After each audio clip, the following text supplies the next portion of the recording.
and the thing will mean that we're rolling. So I'll go ahead and say, hey everybody, we'd like to say thanks to our patrons, like Ahaga Comics, Qua, Jeremy Vasquez, Kylie Den, Nestor Flores, and Soda-san 0424. I managed to do that right this time.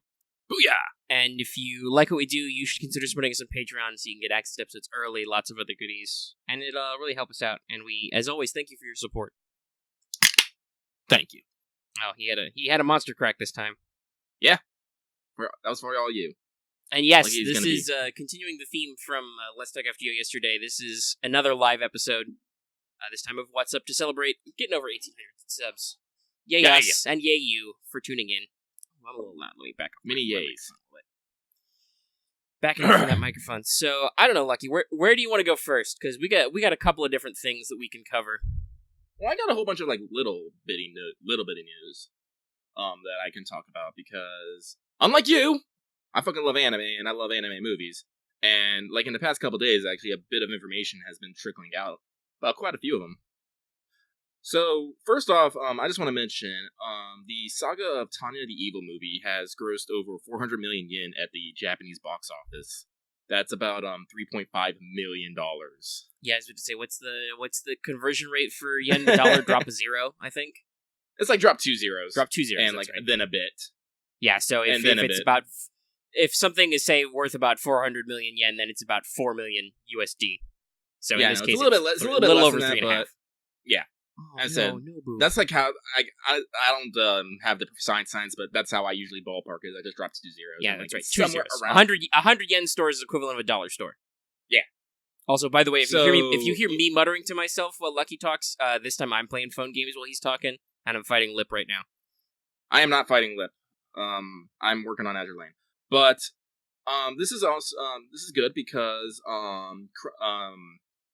through Crunchyroll and Fathom Events, we are actually getting the Saga of Tanya the Evil movie here in the United States. It's going to be premiering Thursday, May 16th at 7:30 p.m. And I haven't reserved seats yet because I want to go see if a friend wants to go with me. But it doesn't look like it's getting. It looks like there's still plenty of seats left. So if you enjoy how do I want to explain this tense fantasy military action, you might want to go check it out. There's definitely trailers online you can look at and see it, and you can see the tiniest, angriest girl shoot lots of big bullets and kill many, many dudes. Yeah, it does my I'm pretty sure I'm gonna go see this. Next movie on this list is the Konosuba film. No, there's no word on like an English release or anything because the release date is actually August 30th. We have actually quite a few months before it comes out. But the interesting thing to know is that this movie has seemed to retain all, like, I don't want to say all, but like most of the original staff from the TV series, like including the director, the director, writer, the character designs artist, and most of the voice actors that come back too. Just like in the TV series, I can't remember her name, but the singer who did the opening themes for the anime series will be doing the main theme, and just like in the for the endings, Aqua, Megu, and Darkness are going to be doing the ending theme. So again, hopefully it's going to have the exact same feel as the anime series, and I'm excited for that. Hopefully we'll get a English release. Yeah. Maybe not in theaters, but I'm sure they will port it over because I know that Konosuba really, really resonated over here as much because, let's be honest, I think we the West hate the genre that Konosuba is parodying possibly even more than the Japanese do. Like, if anybody could be more fed up than the people producing that genre, it's us, somehow. Yeah, so that's exciting. I'm looking forward to more news on that. The third bit of news about anime movies is the new Cabaneri of the Iron Fortress film, Battle at Inanto, is set to release May 10th in select theaters for 2 weeks, and will also be streamed in Japan on their Netflix and Amazon Prime services. That's neato. Yeah, this is actually something that I haven't heard of before for a simultaneous theater and streaming service release. Honestly, if there was a people to do it, it's Japan. At least a few years ago, it was my understanding that going to see anime movies in like the theater is still like either a kids or otaku thing. Like, while they're not as biased towards the medium as we are, there's still an underlying impression that like lots of anime is technically marketed for their youth demographic. So if you're like a grown salaryman who's like 30 years old going to see a movie for 15-year-olds, they might think, you're a little bit weird. I don't know. As I just said, fucking Saga of Tanya Evil just made 3.5 million USD. Yeah, I'm wondering if that might be changing a little bit. Yeah. But at the same time, yeah, like that sounds like a really Japanese thing to do. Like, now you don't even have to go to the theater to have your social embarrassment. Just watch your movies at your fucking home. Well, again, I said it's probably also because they're only doing select theaters. It's like, yeah, we're only having like in these limited, but in case you can't make it to one of these theaters, you can watch it from this convenient streaming service. Because I don't know about you, but like I said, I get Amazon Prime with my fucking Amazon subscription, Prime subscription, which is a fuck ton of money, and Netflix is Netflix. But so I'm hoping that they kind of do something similar over here. As I said, with Netflix and Amazon Prime, I don't see any reason why they won't get a localization team on that and bring it over. Yeah, especially with Netflix. Yeah, the only thing they're all about the important animus. Yeah, and important. Amazon Prime is doing okay. Usually they only grab like a couple. They only simulcast. Yeah, I feel like Amazon really wanted to do an anime thing like Netflix, but they tried to do that as like a separate service, if you'll remember, that immediately failed, and they just moved all their anime to regular Prime Video. Oh no, I'm fine with that. Like, well, yeah, but I think that means that anime did not generate as much additional profit for Amazon as they thought it would, which may be why they're not very aggressive about it. Yeah. So my only concern about I know Amazon will simulcast stuff. I'm not so sure about fucking Netflix, because I'm still waiting on season 2 of fucking Kakaguri to pop up. Same. I've been watching a lot of Netflix lately, which I don't know if we'll talk about, because you don't really watch TV, so I can ramble about I can ramble about three shows I watched in rapid succession and will watch in the future. Mm-hmm. But maybe later. I have come to terms with my dislike of Netflix and its fucking right, because that's the thing. I can understand waiting for a season to end and so you can just put the whole thing on there and people can binge it. But when the series is over and it's been over for 3 months, I want to know what the fuck you guys are sitting on it for. I'm assuming it's because we've talked about this before. They probably have the back end numbers. I assume it's because they want to make sure they have the English language version posted. I don't know if that's because they have agreements with dub studios, or they just feel like that's part of what they do, is they want to make sure they have the dub option available. I don't know about that because I know they have some raw undubbed Japanese TV and movies on there, but I don't know. It also could be the fact that, because I will say this, one thing that definitely Netflix has over Crunchyroll, I want to say, is Netflix does usually wait to get the Blu-ray versions. Yeah, that's the other thing I was going to bring up. While it's annoying to be a week-to-week fan, there are issues with Crunchyroll. We've talked about before how they're a little bit of the low budget, the lowest bidder on anime. Mm-hmm. Now, to be fair, that does mean that we think they pay a decent amount of money back to Japan for their rights, but they don't usually update to the Blu-ray versions, and they almost never edit their subs, which are done right away. They are fast and dirty subtitling. I don't know. I've seen them doing some edits. But the thing is those errors get out and you will see them. Right. I think it was only a couple days ago. They released an episode completely without subtitles. Well, not completely without subtitles. They had the sound effects subtitles, but no English translations. I was just all man, you guys better be glad I know a little bit of Japanese. Otherwise, I'd be very confused right about now. And there's also the infamous situation with the first episode of Goblin Slayer. Yeah. I was they do go back and fix their errors, but usually if it's not something that is they might just be whatever. And on the video quality thing, as I said, I just honestly think it's because fucking they just air the episodes as they appear in Japan, so it's basically it's TV quality. So, I'll give that a pass. If I'm going to talk about Crunchyroll thing, if there's one thing I am not forgiving them for, though, is that the fact that a lot of the news shows that they have, coming out on the week-to-week basis, I will, it'll say, all right, episode updated. You can now watch it. I'm like, booyah! I click open the bring open the fucking list. The new episode ain't there. It'll be like 4 hours later before the episode actually pops up. I'm like, Crunchyroll, what the fuck you guys are doing to me? Also, I always found this super annoying. Was that Crunchyroll has like no spoiler filter at all. Even though they're a premium service, you can't get episodes at the end. Like, I had to stop following Crunchyroll on Twitter because they were like, oh, hey, here's a huge, long fucking clip from this show that just premiered. By the way, if you didn't give us money, you can't watch this fucking episode yet. We're just going to ruin it for you. And I was like, okay, guys, fuck you. I'm not following you anymore. You're not getting any social media interaction from me. That's just shitty business practice. Like, I get you're trying to incentivize people, but before we started rolling the mics, we had a long discussion about how, hey, by the way, we're not talking about Adventures Endgame because neither of us have seen it yet. And if there's spoilers in chat, we're gonna drop a bomb on you. Mm.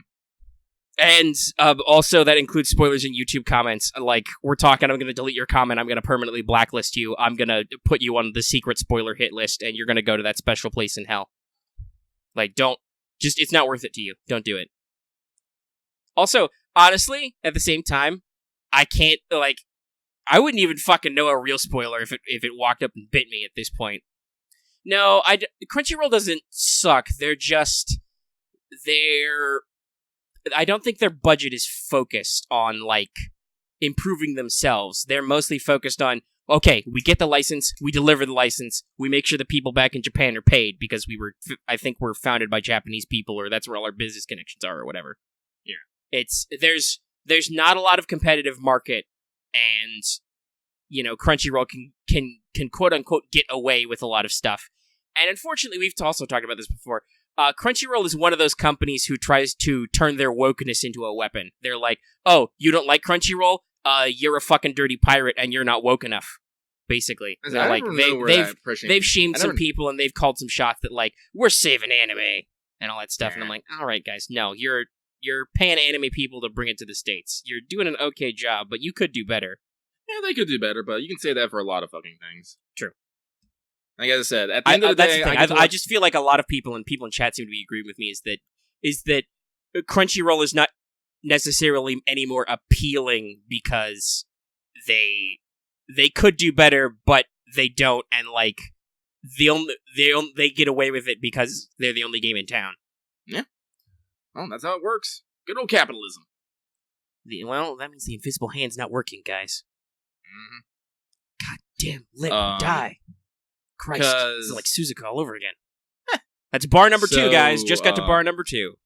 Or bar number 3, I guess I should say. We're through 2 bars. Oh, yeah.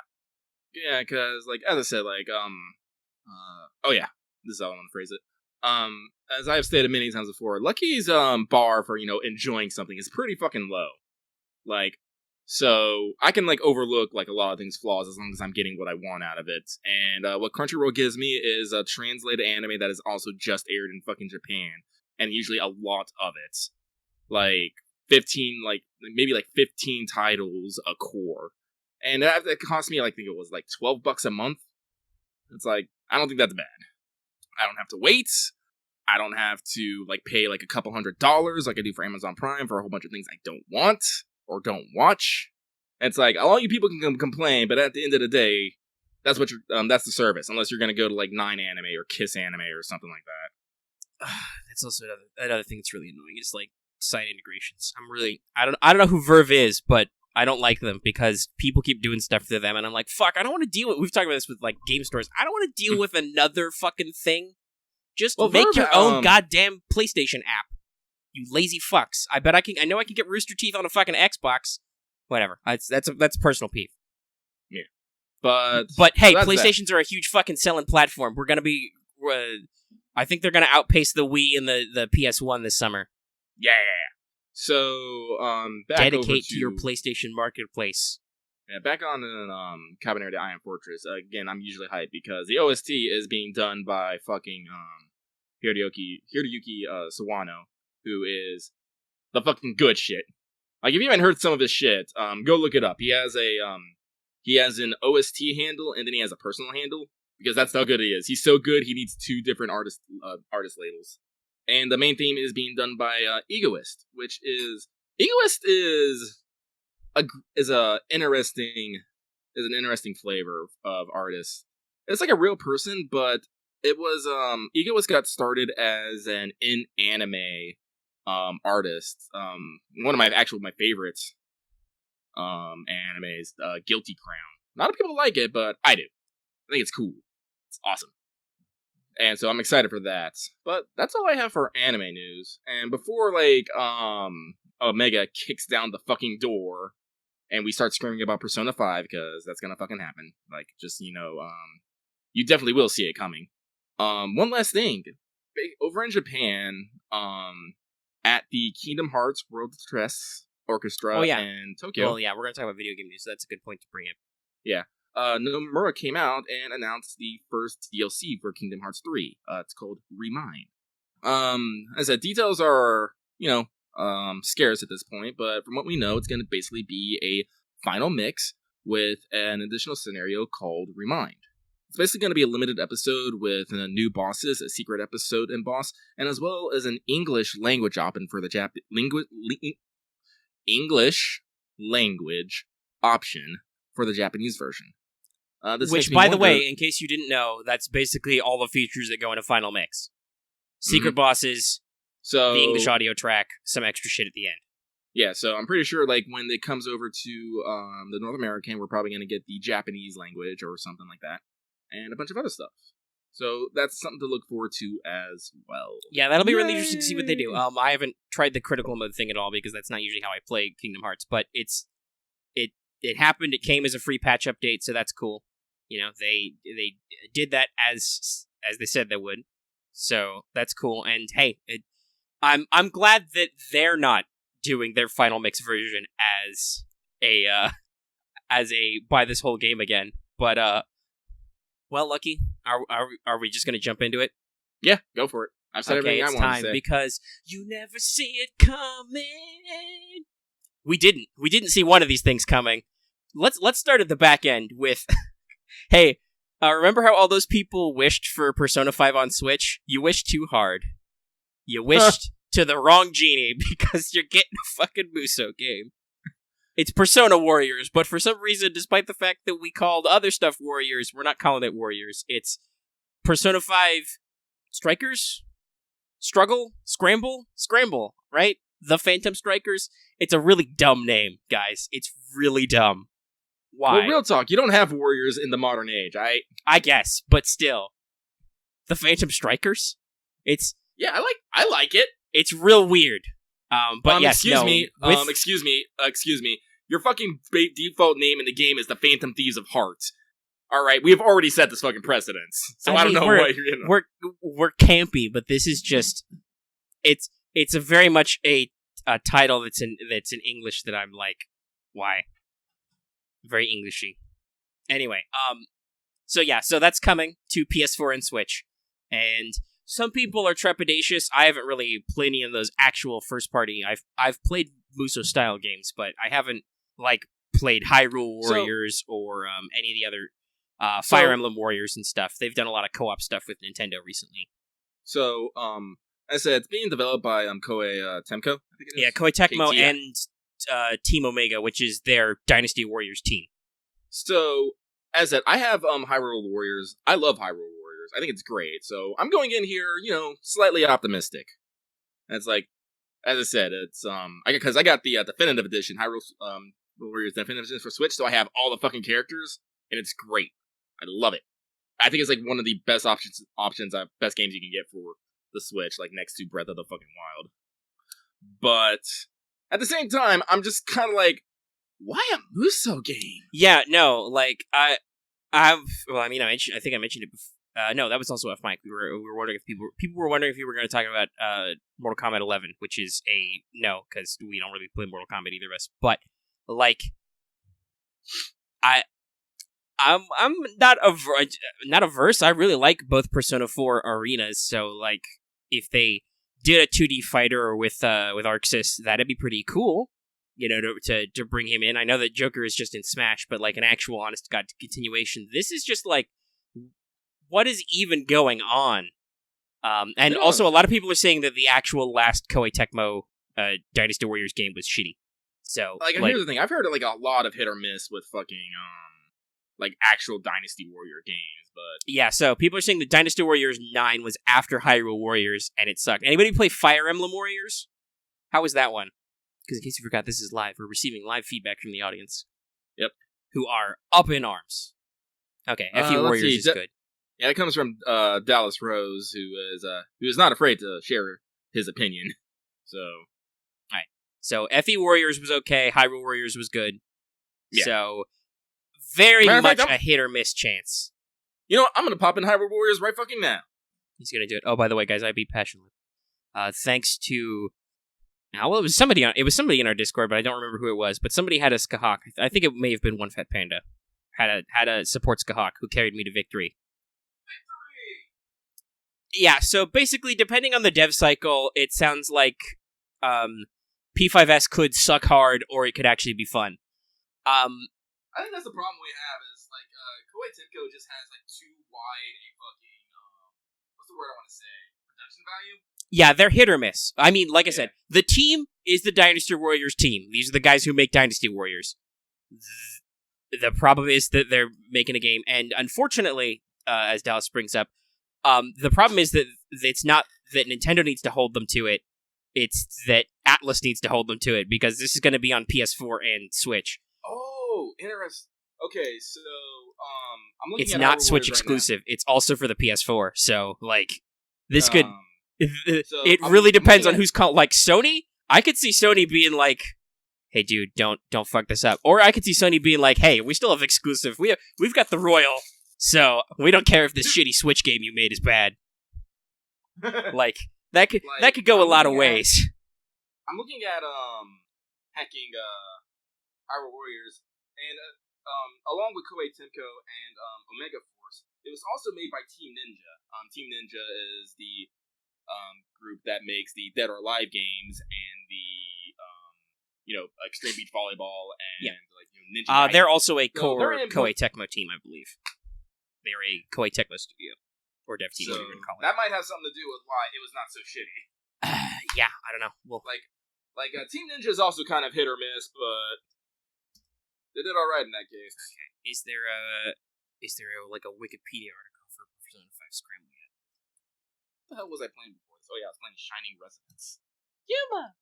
No, okay, it doesn't have it. It's all just news articles. I don't think they sent any hard details for S yet.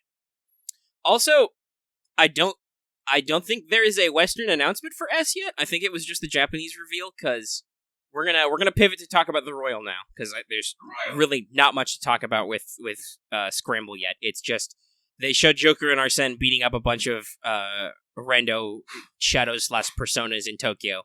I'm okay with this. I mean, it's not a bad concept. I'm wondering where this is placed in the narrative. Is this just, are we going to do a retelling of the game, but instead of sneaky pants thieving, we're just kicking ass? Is this is this like Dancing in Starlight, where it's all just a weird dream? I don't know, but I don't think there's any hard and fast details. And for the Royal, Atlus's English YouTube channel just posted a teaser, which was hey, this is coming in 2020. If you were following Atlus JP, you got a full-blown reveal trailer. The release date is October 31st, the Halloweens in Japan. With obviously the delay being because, hey, guess what? They gotta record a fuck ton of new dialogue. So, hold on, I'll start this off, because last episode, we had a bingo. And, I want to officially declare that, by my reckoning anyway, we have a bingo. There's new music. They played a new track during the theme. There are new confidants. We have confirmed 2.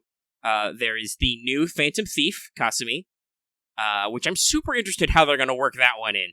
Because we've had some conversations about how, A, the team's already kind of packed, and also, B, her story is that she joins in the spring at the same time as Joker, so, where are they going to fit her in?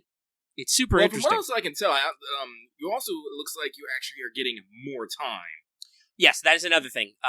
That's the third slot we got, because this intersects, you'll never see it coming, the free space.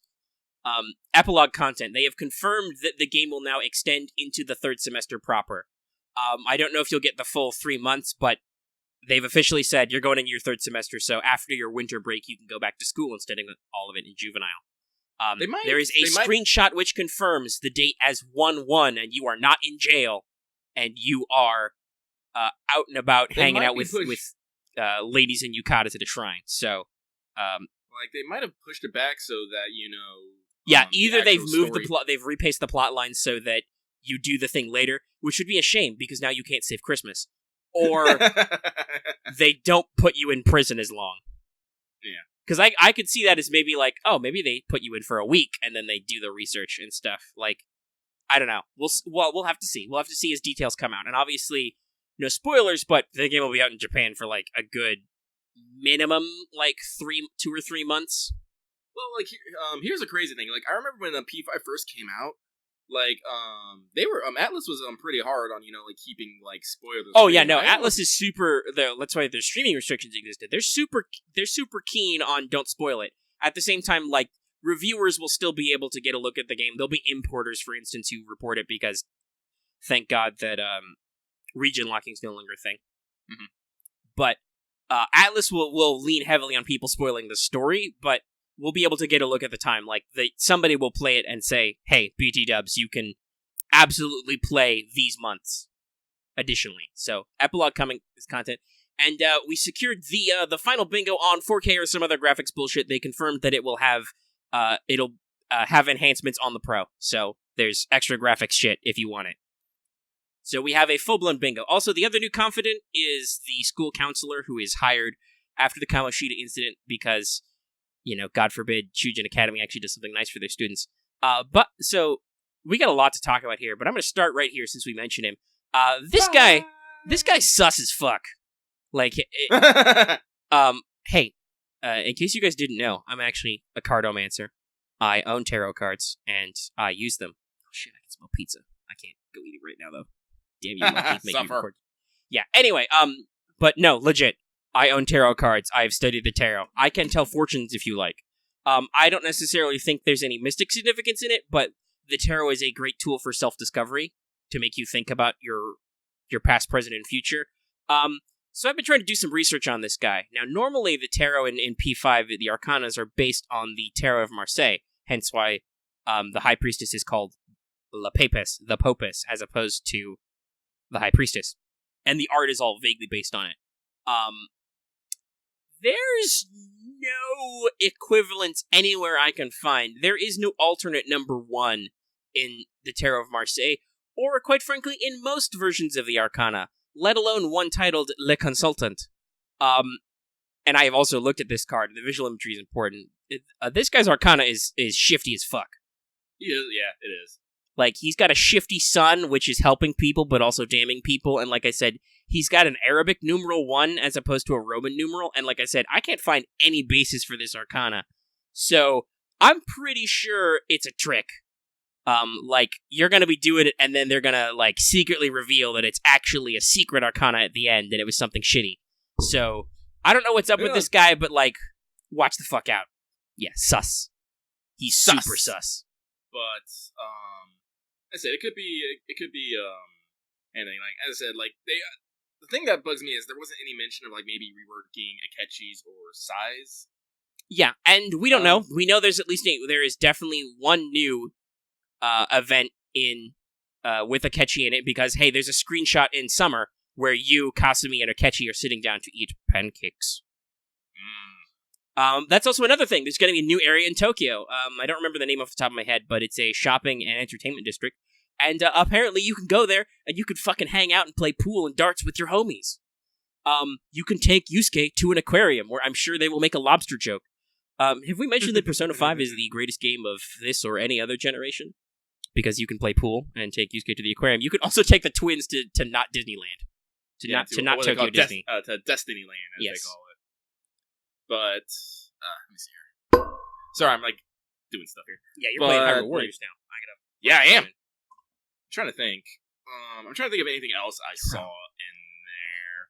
Oh, of course, they showed, the new party members' outfit. Yes. And there were some people who immediately got on their goddamn high horse and be like, why is she dressed so fucking skimpily? Yeah, so, I mean, it's the whole criticism of other people's art designs by, like, armchair artists is annoying. Like, somebody said, oh man, Atlas is back on their horny bullshit, let me draw a skirt on this. By the way, this person was called out numerous times because they have a thing in their Twitter profile saying, please don't edit my art, and they fucking edited somebody's art. Listen, like, you're free to claim don't edit my art, but at the same time, like, you should be more careful about when you throw stones accidentally. We've talked a lot about this lately. Just be careful about that shit. People are looking. So Kasumi has an outfit which she's wearing a long coat. She's wearing boots, but everybody is wearing fucking boots in Persona. Definitely all the women, but also most of the dudes are wearing, like, boots too. It's part of your thief chic. But instead of, like, a full bodysuit or, you know, whatever the fuck you want, Haru's pantaloons or whatever you want to call them, her big fluffy trousers, Kasumi is wearing a leotard. She is a gymnast. I believe that's been confirmed that she's part of the gymnastics team. So it means that she does have a little bit of that absolute territory going on. Yeah. But at the same time, it's like, why are you calling shots, guys? She's wearing a fucking gymnast outfit. And yes, she's wearing, like, you know, thigh-high boots, but she's supposed to look like a fucking rebel. Okay? It's not like everybody is supposed to look kind of like that. Like, An is dressed in, like, a weird red catsuit, which is deliberately to hearken to Catwoman, because that's kind of her thing. You know, Makoto is all leather and spikes because that's her rebel look. You know, Ryuji looks like a bike hooligan, that kind of stuff. Like, it's a deliberate rebellious look. It's not supposed to be like, if you feel like, gasp, scandalous, you shouldn't go outside like that, probably that's how that's supposed to be like that. Or maybe the kids are supposed to think, man, that's cool. Because here's the thing. While Persona 5 is rated 18+, if you've played the fucking game, you know its themes are deliberately aimed at the youth. Okay? It is a game meant for young people to consume for reasons, okay? And especially if your target demographic is like late high school, early college kids, which is where it would be the most impactful, you know, the actual, like, design is aimed at those people. And so, here's another important thing. Listen, have you met this Joker kid? They fade to black, but he fucks. Okay? That's what Joker does. He's a kid who fucks. That means that there has to be some connection as Joker to want to have some fuck. And, like, I don't know. I find it weird that people are like, oh, Atlas is, you know, whatever, they assume they mean, oh, it's old Japanese men. Never mind that, as we've talked about, there are lots of Japanese ladies drawing very spicy character designs in Japan. I don't actually know I don't know much about the Persona illustrator personally, but yeah, we know that. But we're not here to talk about FGO right now. But yeah, so, like, I don't know why people are like calling these shots. Like, no, she's supposed to be appealing to the target demographic, who is young people. Like, you should think that you're interested in maybe pursuing a relationship with her, and, like, obviously she's going to be cute or attractive or whatever. She's probably going to have some interesting character traits in there somewhere, you know? A lot of people are more than just their looks. There's a shot of her doing an animation of her actually full-blown, like, dancing, so I think that's something they're getting at, is that she doesn't want to be a gymnast, she wants to be a dancer. Also, oh god, what was I just about to mention? No, don't lose it, Lucky! No! That's what we were talking about. Fuck. Anyway, I can't remember. I'll hopefully bring it back later. But there's also, like, some other crazy things I saw in the trailer. Like, apparently there's going to be, like, new team attacks. Yeah, so we should say that in general, it looks like the actual gameplay part of the game has been completely overhauled. The maps to the palaces have been redesigned. Joker gets a grappling hook now, which he gets to swing around.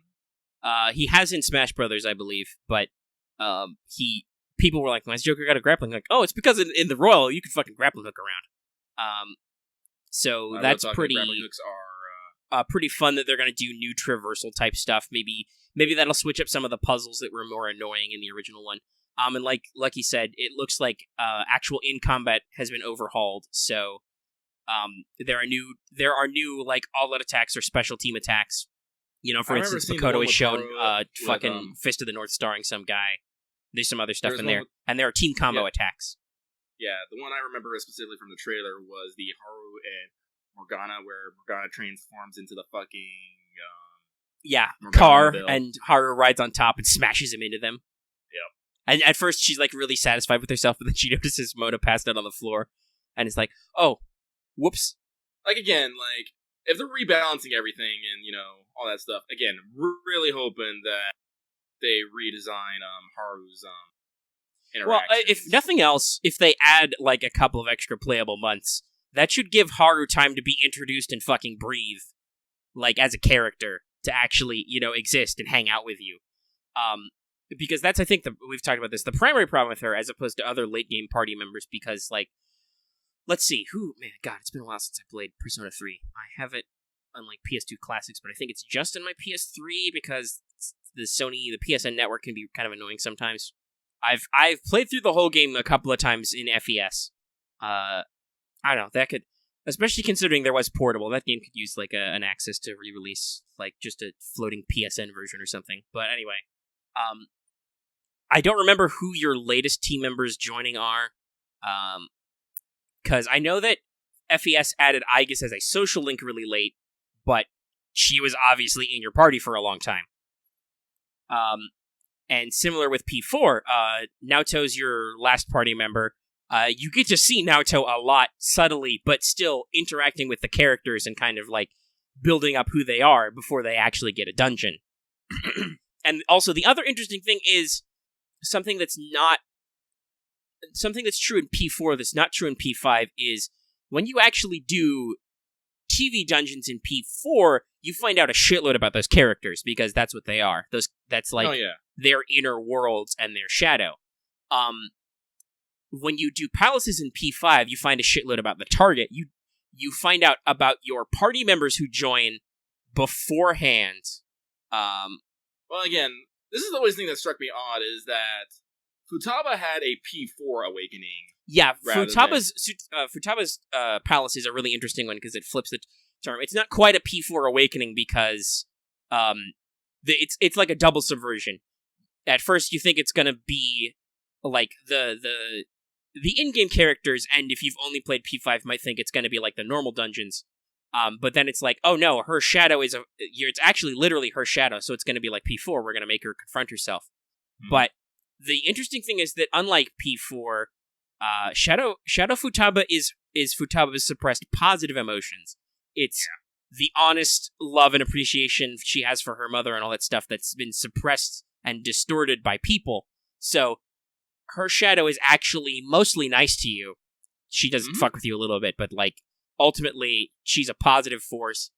And Futaba skips the need to punch out her persona because she doesn't deny her shadow at all. She's just like the shadow. The shadow makes her cotton on to the truth and awaken herself relatively painlessly. And her palace is also the one where you go through and you actually learn about a bunch about her and why she is the way she is. Right, but in general, most of the palaces are, like you learn how fucked up Kamoshida is, or how fucked up. Wow, holy shit! Yusuke's adoptive dad, Painter Man. His name is completely escaping me. Madarame, that's right. I'm surprised I remembered. Fuck. Oh, actually, I think we should mention that. Dallas is talking about that thing. Last time on What's Up, we talked about the unfortunate who misheard the lyric about the Atlas, the song in Persona, and then the article went ahead and published, and she got a lot of flack. Ooh, I've been disconnected from the internet. Hold on, audience. All right. Lucky probably didn't hear me, but you could hear me okay. Discord cycled me out for a second. Yeah, you've been cutting out here and there for a bit, so I've been a little confused. The audience is getting it at least. But what I was saying was that the Kotaku article you remember from last week? Yeah. So we should also say that it's also come to our attention that that's not 100% her fault. Oh, really? Yeah, she tried to get statements from Atlas or come back to it, but it appears that the editors pushed forward the article as was in an effort to once again contain that wokeness. Which meant that basically it looked like she fired in without doing her research, and she basically wasn't allowed to double check some stuff. I mean, I still think that, like, on her own initiative, she could have just Googled what the fuck the lyrics are. Like, before you even put pen to paper, you could do that without needing to do anything, but also at the same time, like, holy shit, that's really bad of her editors to throw something out there, regardless of fact-checking, just because they want an incendiary fucking article. And for some reason, why are people so pissed off at Atlas? Is it because Persona 5 is, like, the most amazing popular game ever? Because it is. Like, Persona 5, like, 3 and 4 were kind of niche. Oh, shit, I'm cutting out again. Fuck. I might have to... Hold on. We're going to stop this conversation for a second. I'm going to look at Discord. What's up? Because I keep getting kicked now. I'm going to double check. Okay, I'm going to change the location to me. Everybody hold on to your butts. Whoop. We're going to change the server region. I need to get me some more amiibos. So, I think we're... Yeah, okay, everything's reconnected. Hopefully everybody can hear me okay, and I will stop getting dropped. But yeah, so that's still really shitty of editors to, like, basically take what her context was, or her quotes, and, like, push it out there because they want to take shots at Atlas, and then get her, basically get her to take all the flack for saying it without having a chance to fact check, and really it was editing that pushed for it more aggressively. And yeah, I mean, I was talking about this. I think P3 and P4 were kind of more niche. Like, they were well liked, but as SMT franchise games, they were not super popular, right? Like, they didn't, like, break out. But 5 was, like, the standout JRPG. You know, the grand finale to the 3, the big breakout on the 4. It's so popular that Joker's in fucking Smash, right? Like, I mean, Persona, they did get 2 fighting games, and they do have... Yeah, but those were with Arxis, and, like, they did get other games, and they were direct continuations, but I don't think they were huge deals, and I don't even know, like, we've talked before, both on air, I think, and on Discord, about how the fighting game community is kind of weird. Like, they're very touchy about stuff. Oh, yeah. So I don't even know if people liked Persona 4 Arena as a fighting game. Didn't one of the Persona games make it to fucking EVO? Did it? I don't know. Guys, you guys know?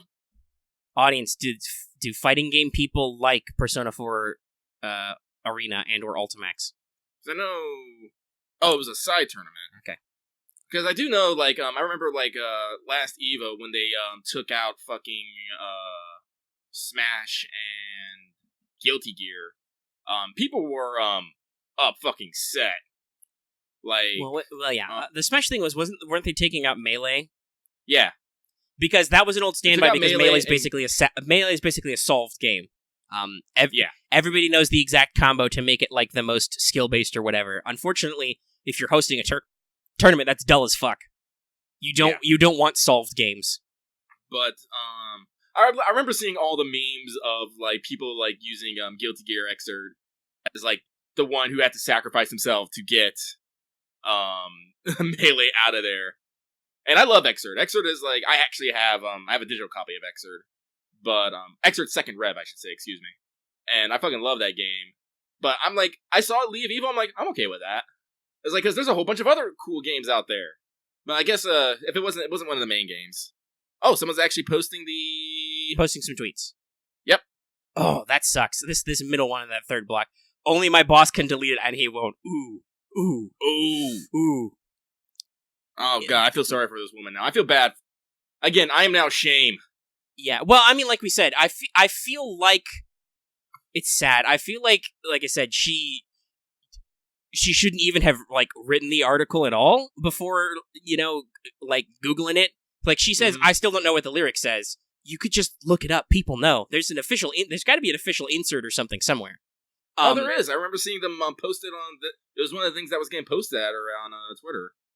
It's like the official lyrics, you know, from the OST and shit. So yeah, I don't know what that holdup is, and honestly I don't know when these tweets were posted.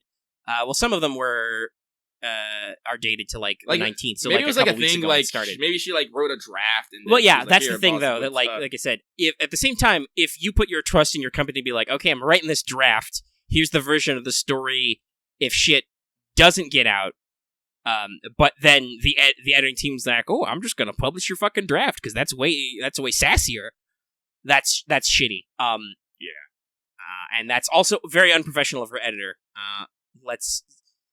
Dear Internet Shame Machine, shame that man until he gets fired or reprimanded or something. Because that's like that's like, I think that's a fundamental betrayal of what your job description is supposed to be. Yeah. That's the antithesis of editing. And I took some creative writing courses, and editing is super important, guys. Oh my god. Mm-hmm. So, like, if you want to... Alright, well, okay, so people are saying that the actual lyrics have morphed a couple times. And I could see that. Oh, so you're saying that the... I'm assuming this was about the Switch. The Switch cut of the song may have... has a different line, so, okay, interesting. Okay.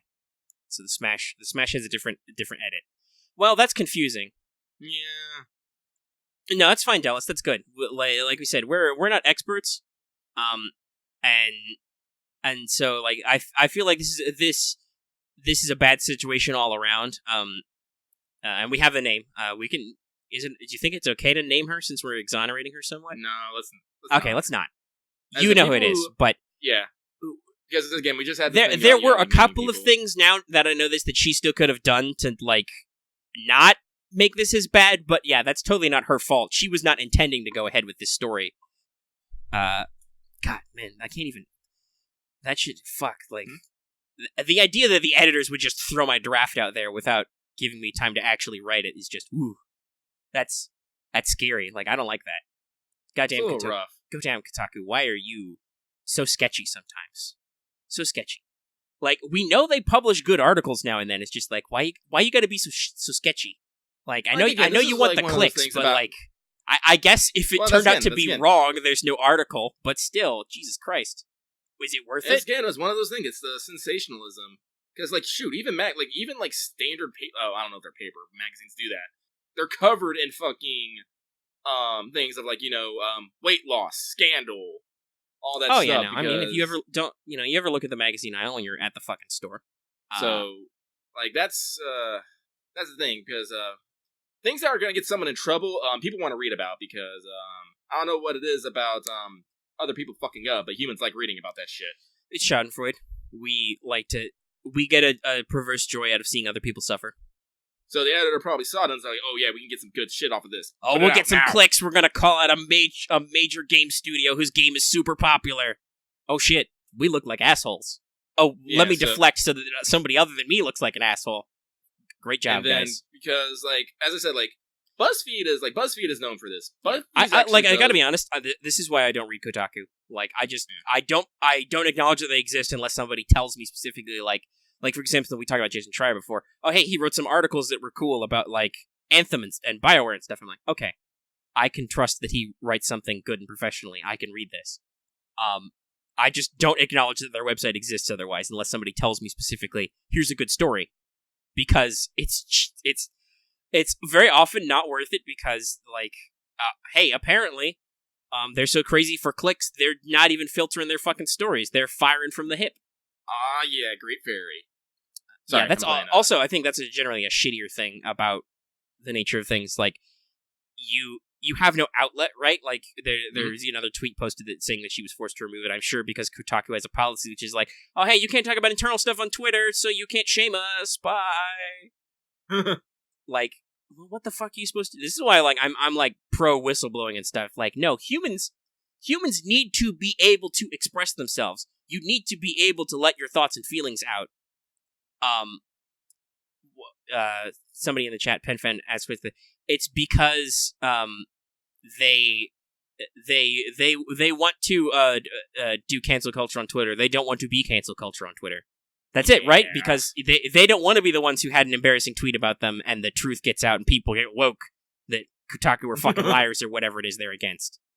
They want to make other people woke about shit so that they get shitload of clicks because, oh, we broke how unwoke this company is.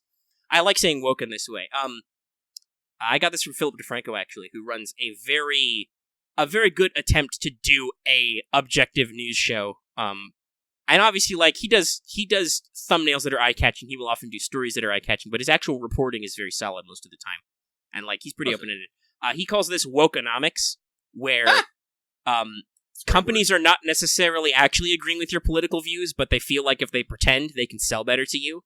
So, like, giant companies like McDonald's or whatever, they don't actually give a fuck about, like, refugees or other political issues or anything like that. But if they pretend they do, maybe you'll buy some fucking Big Macs. So that's a big. That's a very real thing in our day and age. It's unfortunate, but like, yeah. So we were talking about P5R before this.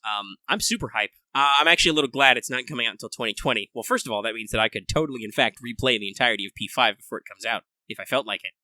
So, they did say it was going to be PlayStation 4 exclusive, but I wonder if that means if it is actually going to only be on the PlayStation 4, because there are a lot of signs pointing that the PS5 is coming out. Yes, here's the thing, though. I think I just saw a news article on this, or I saw a news headline that I didn't read, but I believe PS5 is not going to be announced until it will not be announced minimum before April next year, like officially. Yeah. And but do we know the actual window? No. So obviously P5R is coming out this year, so they're ready to go on it. They're not holding it back to launch it. But it may be possible that they have a deal with Sony that they will release it also on PS5 later. Yeah, we don't know. Also, it's speaking of the yen conversion, I think it's about if you do our drop the dollars, drop the zeros trick, it's about 80. So I assume if you round that down, that it's probably closer to like the equivalent price would be like I assume it'll still be $60 full for the regular edition. Like they will probably take the hit to round it to be the normal market price for video games in this country. But they're calling it a full price release in Japan. It's a whole separate box. So it is not DLC. That said, I know some people are complaining about that. If they have done a significant rebuild of the engine, that makes sense. You probably can't completely, especially since the game is on 2 systems, you can't completely overhaul the entire game, add a couple of months, redo the entire script and stuff, and have it just be a downloadable patch, right? Like, yeah, no. That'll be basically the size of the whole game again. So, okay, we'll sell it for full price. This is a full price game experience. You'll have to buy it again, but here's the thing. I mean, it's like it is basically almost like an entirely new game. Like, it sure looks like it. Like we said, like if they rebuilt every palace for grappling hook stuff, that's a shitload of work. They added a couple of months. They've added new events with your party members. They've added an actual. So that's the thing, right? Like in an actual mainline game, I've never played Golden. I'm sorry, it's on the Vita. It's dead to me. If it exists on those things, it's useless to me. Golden didn't actually add a new playable character, right? It was just new social links. I don't remember. I don't think it did. So this is kind of unusual. Like technically with Persona FES, technically, oh, it did. Damn. Just like straight up a new party member. With what's it called?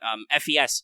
Technically, you could play as Metis, but she was only in the bonus chapter, where Aegis was the playable character. So that was not a straight up, oh yeah, we're just gonna drop a fucking party member in the middle of this game. God knows where with Kasumi too, like I said. So if Lucky Squad is because he's fighting King Dondaga right now, and this guy is a fucking punk. I can hear it a little bit in the audio, but I don't know if it'll stay in the recording. But yeah, so like, that's pretty interesting. They usually I think add more than a couple social links, but we've only got 2 revealed. Like again, I'm really hopeful. We're assuming that Kasumi, because she's a playable character, she will have her own confidant set up. I really hope that they do actually revamp some of that, like, because we talked about that before. Like, Akechi could use some work. Like the idea of what his special power would be way less telegraphed and way more interesting to be like, oh, he can teach you how to look for clues, and you can feel like what options would be best for you in dialogue. That would be a cool bonus. Because they still allude to it when you get the social link, but right? Because it's a cut feature. It's a cut feature. Yeah. It's like how you can find normal ass dialogue for Sae, like you could actually run into her around town. It's like, excuse me, romanceable Sae, Gib, I need a sugar mama. Oh dear, they're making me okay. They're making me look at the Steam page for Dynasty Warriors 9. I don't know what I'm looking at. It's all in characters. What the fuck? What am I supposed to be looking at? Recent reviews mixed, mostly negative. All reviews. Okay. Oh, DLC. Where even is that? Oh, okay. Well, I guess browse all 159. Oh Jesus. See all. So season 3 pass is $45, and then there's weapons for $4 and special scenarios for $6 and costumes for $3 and and there's another season pass in there which is $25. Free unusual gems and materials set, doesn't care about that. Well, okay, so their DLC organization is really shitty. Oh yeah. Something about P5R, because PinFab Gib. Oh yeah, there's a couple of suspicious images. There are some Atlas has done some teases here. Mm-hmm. All right, well, you're distracted playing games, so I'll cover it. So first off, you started talking, so I thought you were gonna finish it. Okay. Well, yeah, I was just mentioning that there was not just the thing they mentioned up the boy, but there are several screenshots which are spicy. Yeah, so the screenshot I'm thinking about in particular, and looks like hanging in Joker room is a black-haired, blue-eyed kid, and my first instinct is, I'm just gonna go ahead and say it, it's fucking Morgana, because that's something they did in P4, is eventually Teddy gets a human form and is fucking Bishonen as fuck. Also, here's a fun fact. I had Moonspeakologists translate that screen grab. They noted two very important things. One, that character doesn't have a name. He's just referred to as Ikemen, which is basically pretty boy. And he uses the same pronoun and speech patterns as Morgana. Wagahai. So, that's probably a big maybe on that one. On whether or not that actually happens. That could be something unusual or strange there. Well, I mean, I think they're still talking about the DLC. I think Rainbow Six is the same thing. They do different years or different passes, but Rainbow Six Siege has also been going on for like 3 years, so they haven't needed to release a new game. They've just kept updating the old game. Not that I'm going to say like Dynasty Warriors 9 is great or anything. It's just like there are different DLC systems for different needs. Yep. And also, there is a thing to consider that like this isn't going to, as far as I know, this isn't going to be on PC, so it's not going to be on Steam. That means the Nintendo shop has to deal with all this bullshit. So, I don't know. I don't know if they'll let too much horseshit fly on their store system. Let's see. Oh, and the second screenshot that everybody is sus at is there's a very interesting screenshot of what appears to be LeBlanc at like a winter time, where there is a red-haired girl sitting across from Sojiro with a short, dark-haired woman, which has made people immediately go, what? I will say this, though. I will point out, not that Atlas couldn't be fucking with us, but they could just still be fucking with you, because that's not what Futaba wears during winter. That's not her winter costume.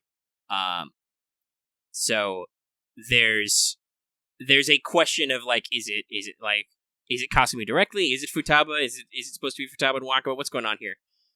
There are some weird stuff, though. There's a weird time stop scene in the trailer where Joker's like just walking through and then everything slows down and you hear a voice. Oh, that's right, it's been subbed. I should actually watch it to see what people are saying, because I'm mostly in the dark.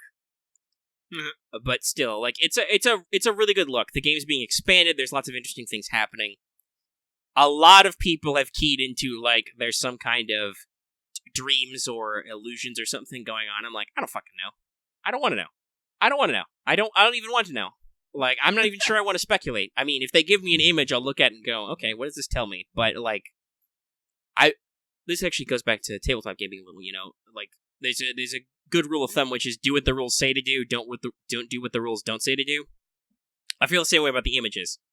What do the images tell you? Don't think about what the images don't tell you. Does the image actually tell you that there's a fucking Sakura family Christmas? No, they don't. And, like I said, there's reason to believe that it could not be, because, like I said, that's not exactly how Futaba dresses in winter. She has a different coat, and she doesn't usually wear a hat. And obviously, they could do a whole new different sprite, but that's not normally how Persona works. Well, as that, to be fair, all of P5R is kind of not how Persona works, so who knows? Well, yeah, there are some new... There's some interesting different stuff going on. Because they did have quite a few costume DLCs, so... True. Who knows? Yeah, I don't know. They could do different stuff. They could do different...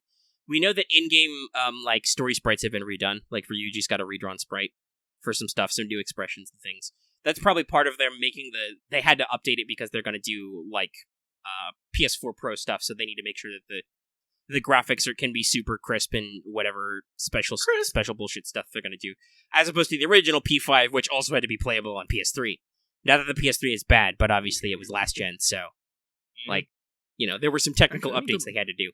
Let me see here. We're getting close to the end of the month. I'm actually curious. Let me check PlayStation Plus to see where they announced. Oh yeah, what are we gonna get? Yet. I haven't thought about that. It's been a while. Like I mentioned this in the other show. I've ordered Dancing in Starlight. It should be here Monday. Just because I'm like, fuck, I can't deal with this. I need my Persona 5 right away. And like I said, the game looks super fun. And we've talked about this before, but the music is fucking amazing. So, I don't know how much I want to accept this because they haven't officially announced. But there are people saying there's a leak, and we're gonna get Metal Gear Survive and the Darksiders War Master Edition. I feel disappointed by one of those things. Like I'm like, not even. So, like, on the one hand, I would never pay for that game, but on the other hand, I'm like, you could have given me a good free game, but you're trying to get me to get Metal Gear Survive? Like I said, they say it's a leak, and who knows? Well, yeah. So we just had the supposed leak about Persona 5, which was completely fucking wrong.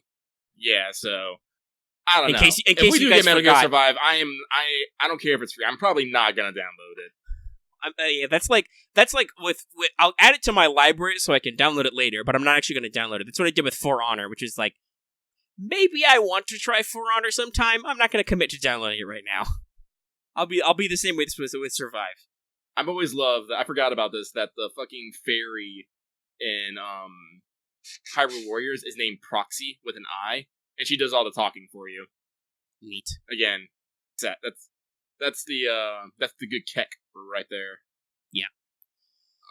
But yeah, so like I've been focusing on Gacha a lot lately. I haven't had oh my god, it's shocking, but I haven't actually even beaten the Borderlands Game of the Year re-release yet. Like, I really should be able to, but I haven't had time. Like, I haven't been playing Conan Exiles much either because I've been playing a lot of Gacha, and also I'm trying to come to terms of like if I actually want to continue. I'm struggling with the idea if I want to just demolish these buildings that don't want to fucking work and like try rebuilding something, or maybe just start a new map. I don't know. Like, Omega, you haven't really been up for playing Conan. No, I've been pretty bit. Well, and also I will say this: we had a stressful week. So especially like and like physical conditions down here have also been really gross. So I haven't generally been feeling 100%. I feel a lot better now though. Yeah, like that's why I didn't like push it and ask, because we haven't done any tabletop in the past week here. We actually got... Yeah, we're setting some dates. We'll record something new soon. We work through our backlog. Yeah. But, but other from just me, like, having a crisis of, a construction crisis, like, I've been playing... Gacha has been, fucking strong, past couple weeks. Like, we had the bit of a break, before CCC came in, but during that time, Girls Frontline had, their Easter event thing going on. Interesting, and they also had, Azur Lane had fucking Steel State Sakura going on, so I'm like, no, I'm still like 2 Gacha games in. Then the Easter event ended, and Azur Lane's, Azur Lane gave you no break. It was like, fuck you. Double event. We've talked about this. So Kizuna Eye happened. It's happening right now. It's good. It's good. The music is great. I fucking love the music. The boss theme is like my favorite so far. Yeah, it's all just sweet like EDM club stuff. There's a fucking drop and everything. I've built the wubs. I have built which one's the carrier again? We did this. There was a tweet. Elegant? So the carrier is Elegant? Okay, I built Elegant. Yeah. Okay. I haven't built Super Gamer yet. I'm a little sad. That's the one I really want. I'm still working through my second load of 10 though. And I'm Lucky's not willing to do this, then I don't think he has to. I'm willing to sacrifice some time and not do the little ships build because they will be permanent later. It might be like a year, but I'm willing to suck it up because I was actually a permanent elites to me is not the same as limited super rares. And I really want that fucking battleship. You see, here's the thing, because I'm gonna defend myself here. The reason why I needed Zeppi was not because she is precious and small, is because she is literally the only right. You want to build a Tier Pits team, an all Iron Blood Tier Pits team. Yeah, And so she was literally integral to that. Luckily for me, I got her in like 15 pools. So now I can, and after that I'm like, all right, Akagi, because they actually came out with quite a few. Yes, it was shocking. We thought, oh, it's just Lil Zepp. Zeppy is the official localization. Then they're like, oh, and also you can get Hiei-chan. Before, by the way, we can't get Hiei, right? Yeah, no, Hiei is Hiei and I think Mikasa are a different Sakura event. I don't know why. This game's made in China. The Chinese and the Japanese traditionally don't get along. There's a fuckload of action for Japanese ships in this game. Is it because it's so big in Japan? I don't know. I don't understand it. But goddamn, they love their fucking Sakura-themed events. There's so many. Yeah. Even Kizuna Ai is arguably a Japan-focused event because that's where she's from, but she truly is a global sensation. She is. And then, this was of debate. There was a question, some people leaked that tentatively they thought that Akagi-chan was going to be one, and lo and behold, there she was. It was confirmed. Little Akagi. She's in the passionate. And as I said, like, I was immediately like, danger zone. Amagi. I have in all caps said several times, Amagi, discipline this child. But, so, like, when I got, like, Zeppy, like, I switched straight into Kizuna Ai, because, it is fucking good shit. And as I said, like, and, Bell-chan, Little Bell is the, event, quote-unquote, event ship. You can get her from, like, just doing normal-ass maps and collecting points that way. Mm-hmm. As like, but the Kizuna Ai, there's a lot of bullshit going on. There's like my events tab is so full right now. I'm like, what the fuck even is half these things? I can't even. So for Kizuna Ai, let's run this through. There's a store for points, which by the way, there's no ×3 multiplier on these points. You just have to keep going up to get more points, which is rough because I think I have like 800 to 1,000 points right now. You need 8,000 to buy the store Kizuna version. Is there a points ladder, right? I think so. There is definitely a ladder system where you have to do different events to, like, that's how you get your first one. Your first one is log in, you get vanilla Kizuna Ai, and then there's other stuff you can do, like do sorties and stuff. Then there's this weird memory thing. If you do certain events or things and missions, you will unlock memories in your AI scrapbook, which I think if you get them all, you get a special thing for your dorm. But, like, it's another completionism thing. And then there's a fourth thing, I should say, which is not Kizuna Ai related, which is Let's Escape from the Port, which is fucking Zeppy and Hiei-chan are fucking around in the dock doing antics, getting lost. Zeppy is such a brat, I love her. Oh yeah, no, she's sassy. Like, she is super like, sassy. Akagi is like, I said that if you want a free like video edit out there, you should take the scene from Pet Sematary, where the kid stabs the guy in the ankle, and you should put a fried Shiki-kan on the old guy's face, and you should put an Akagi-chan on the kid's face. That's what I feel like Akagi-chan is like. Zepp is just a tiny, pouty child. I love, just give some, one of her skill names is just Taste My Wrath. Just imagine this tiny child screaming that. Yeah, I gotta build her so I can see what her skill activation code is. That's fine. Oh, also, by the way, the Kizuna Ai writing is also incredibly spectacular. Mm-hmm. It's like... we did get a high domo, and I actually found this out. There is a fuck you. I can't remember it, but you can get it as a gear skin, so you can fire fuck yous at people. That is amazing. I love it. I've only gotten the only gear I've gotten from like doing event stuff is the super gamer. You can shoot angry Kizuna Ais at people.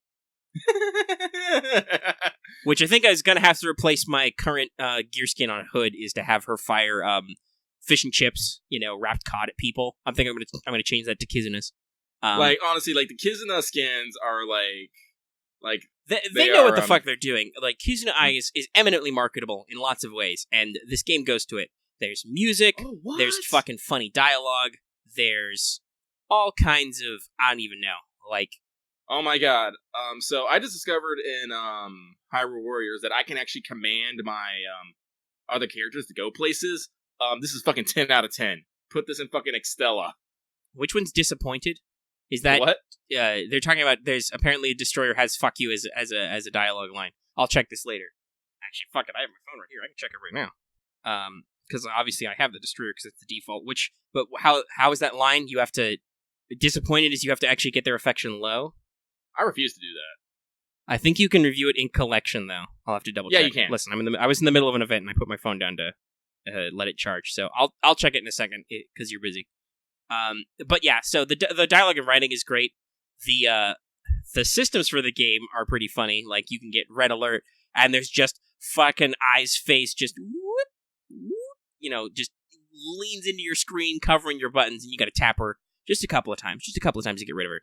I've actually done a couple of interesting things. Like there's now ships on like you have to destroy certain ships to open up areas in one of the maps. There's like an electrified field that starts slowly covering the map.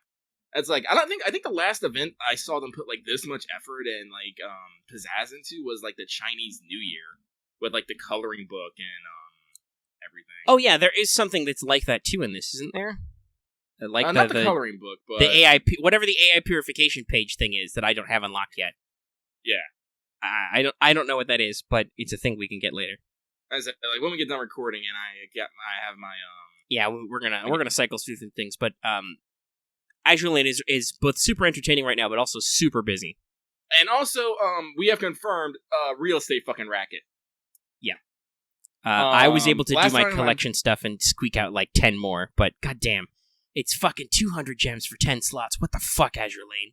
Yeah, that's like I think I want to say like $3 because you can get like a 300 like 300 to 400 gems for like $4.99. I can't remember off the top of my head because I spent the fucking money to get it because yeah, I only spent in-game resources to buy a couple extra. I mean, it was a waste because I bought purple bullets to upgrade blue ships, but I was able to get a collection. My final collection note for 50 gems, which put me over 200, and I like bought 10 slots, which is good. I think I have now like almost 15 free slots for ships. That's after getting 2 new Kizuna eyes. Some people have been mentioning, they'll probably start like unlocking it and getting rid of some of the common ships. I'm like, I could do that, but like, I don't want to. That's my ultimate. That's my very ultimate last minute resort. It's like I don't want to do that. Like I like all my ships. Like honestly, like the only reason I haven't leveled my common ships is because I work from I literally work from the top down. Well, right. And AL does this thing where it won't include a level 1 ship in your if you do advise for maps. Yeah. You have to manually put them in. Like probably for this very reason. Where the heck am I going? Oh. Actually, we were actually talking about this. Like, I have like a fuck ton of like level 100 elites and super rare ships, but like just like depending on just like my prototype bullets and whether those ships are limited or not. Some of them are just stuck at like a lot of my SR ships are just stuck at like between 70, 80, or 90, just because I'm like I can't use that. So there is one thing I want to say about Azur Lane and its design that I don't like. Ship numbering. What the fuck, Azur Lane? So, like, if you scroll to the bottom of your ship collection list, Hiei-chan, Akage-chan, and Zeppi are, in fact, the last numbered ships. And there's a bunch of unknowns. I have no idea where the fuck Kizuna Ai fits in here. I'm scrolling, I don't see him. It's like, because I've got a couple, so they should be in here somewhere, and it's like, what are you doing? Did you check the collab tab? Oh, does it have to be in collabs? There we go. So there's different tabs. So now it's me fucking clicking on Admiral Hipper. Because that's where the Neptunia ships are. Goddamn game, just organized better. Okay. Alright, so they are here. They're still numbered weird. Okay, so we got separate. So let me... Is it in details is my... Motherfucking cheek!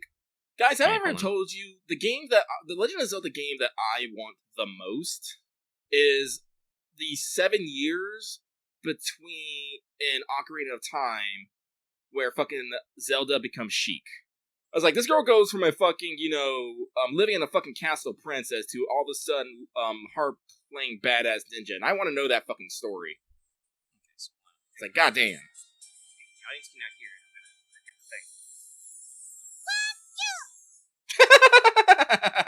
Yep, that is her upset line. It exists. You can check it in the collection. I do not recommend unlocking it normally. because that means Please you have to don't. lower her affection. Don't be a monster. But there, now everybody's got a very clean... I'm just running around cutting people. There's a very clean fuck you. Oh, we can make a soundbite of that now. We should.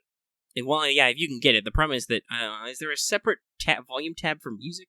Yeah, you should. You can turn off, because that's how I do it. Yeah, you can turn off the fucking, because remember, I made the Hamen, hentai, and Baka voices? I don't remember that, but I believe that you did that. I have no memory of this, but I accept that that's a thing that's happened.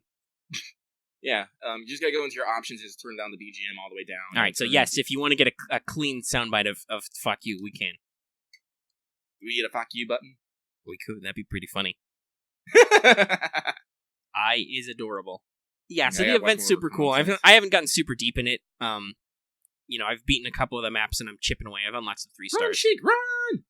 Because I'm busy. Okay, I'm trying to square up on CCC. Because I know there's a decent amount of grind in there to get up all the... Well, there's all these Kiara points I gotta... Kiara Punishers I gotta unlock, so, and buy, so... I need to unlock that store so I can grind for all of them. Not that I necessarily need to make that fight as easy as I could, but we'll be working through it. But, yeah, like... I just fought, I guess I can talk a little bit about it, why not? I just finished fighting Suzuka for the second time, and what I mean, fight Suzuka for the second time is it took me 3 tries to beat her. So this is the one you have to wait for timeout, right? Because it's physically impossible to hurt her enough? Either that, I don't think it's time, I think it's damage, because, like, I kept actually getting faster at it every time, because I said it took me 3 times. I was like, and at one point, I fuck it, I'm just bringing all assassins. Like, I brought Jack, Carmilla, and Shiki, and I also had Shuten. So I basically, like, shoot through all the writers. Like, yeah, that's the one thing that annoys me about CCC is they give you they're like, oh, look at all these fucking cavalry mobs, because almost all the ads are cavalry. Use your new alter egos to punch them all. Oh, by the way, the real boss is a fucking knight class, and they're really fucking hard, so we're so glad we made you waste a fucking slot to take care of cavalry and be fucking useless against this really hard, boss. Like, did someone tell me, I know this ain't the last stuff as you, but I need to know, like, I'll ask again next week. Did anyone beat that second Suzuka fight using only event servants? Some people probably did, but I bet they were really well leveled. Artemis, what was your lineup? Like, who did you use? Yeah, well, Artemis is typing that out. I'll say that my solution to that was to use, I think, Emi Alter story support, and then just cram it with literally every fucking archer I had, and I just sucked up the rider damage. It was like, give me regular Emiya, give me... Oh! Nero Bright, Melt, and Robin. Interesting. Actually, yeah, Robin was probably a good choice for that. He is single target. Yeah. I have concerns, well, mine's not max level, he's only max ascension, but also I have concerns about him actually fucking... Yeah. This is the 90% damage cut. I called it last night. It's like trying to punch a block of steel. Yeah. And I was like, I'm so glad I hit either the damage or the time cap or something, because, like, I was like, fuck, I'm running out of archers for her to whittle. Like, my entire team is like, if they're all 3 archers, it's like, I think at this point it was like, Nobu, Chloe, regular Emiya, and it's like, they've all got, HP numbers in the 3 digits left, and I'm like, ooh, this is getting tight. This is taking a long time, and I'm like, ooh, thank God, we're done. Yeah, I know. I said, like, I tell people all the time, because... Oh, hang on. Thank you! Woo! Gesundheit. Sorry. Thank you. Yeah, here's the problem. What I'm noticing in common is that people that, other than Artemis, is that people are using Gil. Yeah. Oh yeah, Gil is an event servant, isn't he? I guess. I don't know. I mean, he is added as playable in CCC, so I expect so. I said, I'm honest. I don't have a Gil. Like, I don't have either Gil, so I occasionally forget about him. I just have the humble caster. Humble. Well, it's true. His route is the only route for CCC that has anything remotely resembling a complete translation. But, yeah, so I don't have a Gil, so I wasn't able to bring him. Oh, so... Okay, so I guess I can just chalk this up to I did not have the proper tools to do it. Well, yeah, and we should say this. The event... Their focus on extra servants is cool and thematic. It's really shitty because the game, like, not including, like, alternates and stuff is really hurting it. Because, like, Hey, guess what? There's literally only one event writer, so hey, if you don't have Drake, you're fucked. I've been substituting with Ketz and Medusa for a lot of times when I need to beat up caster mobs. Also, Dallas, I'm not sure there was actually a complete translation ever. Is the thing. I don't know if they actually, because it's a fucking huge script, and they've been trying to do like patching and stuff. And I don't know if it was like complete. I know that the actual patched version I think is only Gil, but like it's attempts to fully translate CCC are stalled because it's fucking huge. Nobody wants to do it. That one guy who took the ZVN who posted and actually several people said this in the comments about Wanted Melt, that he actually does this the hard way, which is really cool of him because we know about video editing, where he splices in the English subs on top of the gameplay footage that has Japanese dialogue. So you can enjoy a seamless experience, but holy shit, that's a lot of work. That's a funny image. Oh, I can't use fucking shit. Fuck. Where am I going? But yeah, no, it's rough sometimes. Like, honestly, like, for Lip, fuck Event Servants. That was just like, okay, I need every knight class who possibly maybe does bonus damage. So I'm like, give me Nobu. Give me Nobu, give me Tesla, give me a support Skahawk, give me everything. You know, throw Jack in there. Jack didn't do a lot. She got creamed before she could actually get enough NP to do anything. But she existed. So, like, theoretically, Jack could have helped. But it was like, no, just give me everything. I want to resist damage, and I want to just beat him up. I have not yet broken the Jolter button. Like, there's a glass case in Seraph right now that says, break in case of salt, and it's just, there's a very angry John Alter in there who's ready to rage out. Alright. I made it, finally. Okay, so, let's try to save some of this talk of, FGO. We should briefly mention, because that show just came out, that we have been shocked that not only were we scooped, but, like, Japan, like, scooped themselves, basically. Like, holy shit, it's not... We were like, oh man, we're shocked, the collab's gonna be in May. No, fuck you, it's in April. They've already the banner is out, I'm pretty sure, and they've already data-mined all the new servants. So, no, people are already rolling. Yeah, no, people have rolled, so it's talk like... about that next week. I'm astonished. That's, like, super early. Also, yes, there's a permanent 4-star ruler, and it's Luvia. It's super cool. We'll talk about all their mechanics and stuff next week. That'll give people plenty of time to carry over the stuff from data mines and actually give you the stats. So, something I do want to talk about is the fact that Girls Frontline, they're about to start their hard as dicks event, but supposedly. Their anniversary, huh? Supposedly, like it's all their events are hard. So yeah, but before that, they're gonna be doing their motherfucking anniversary, and because Girls Frontline has been so damn popular, they're giving out I think it's a login bonus.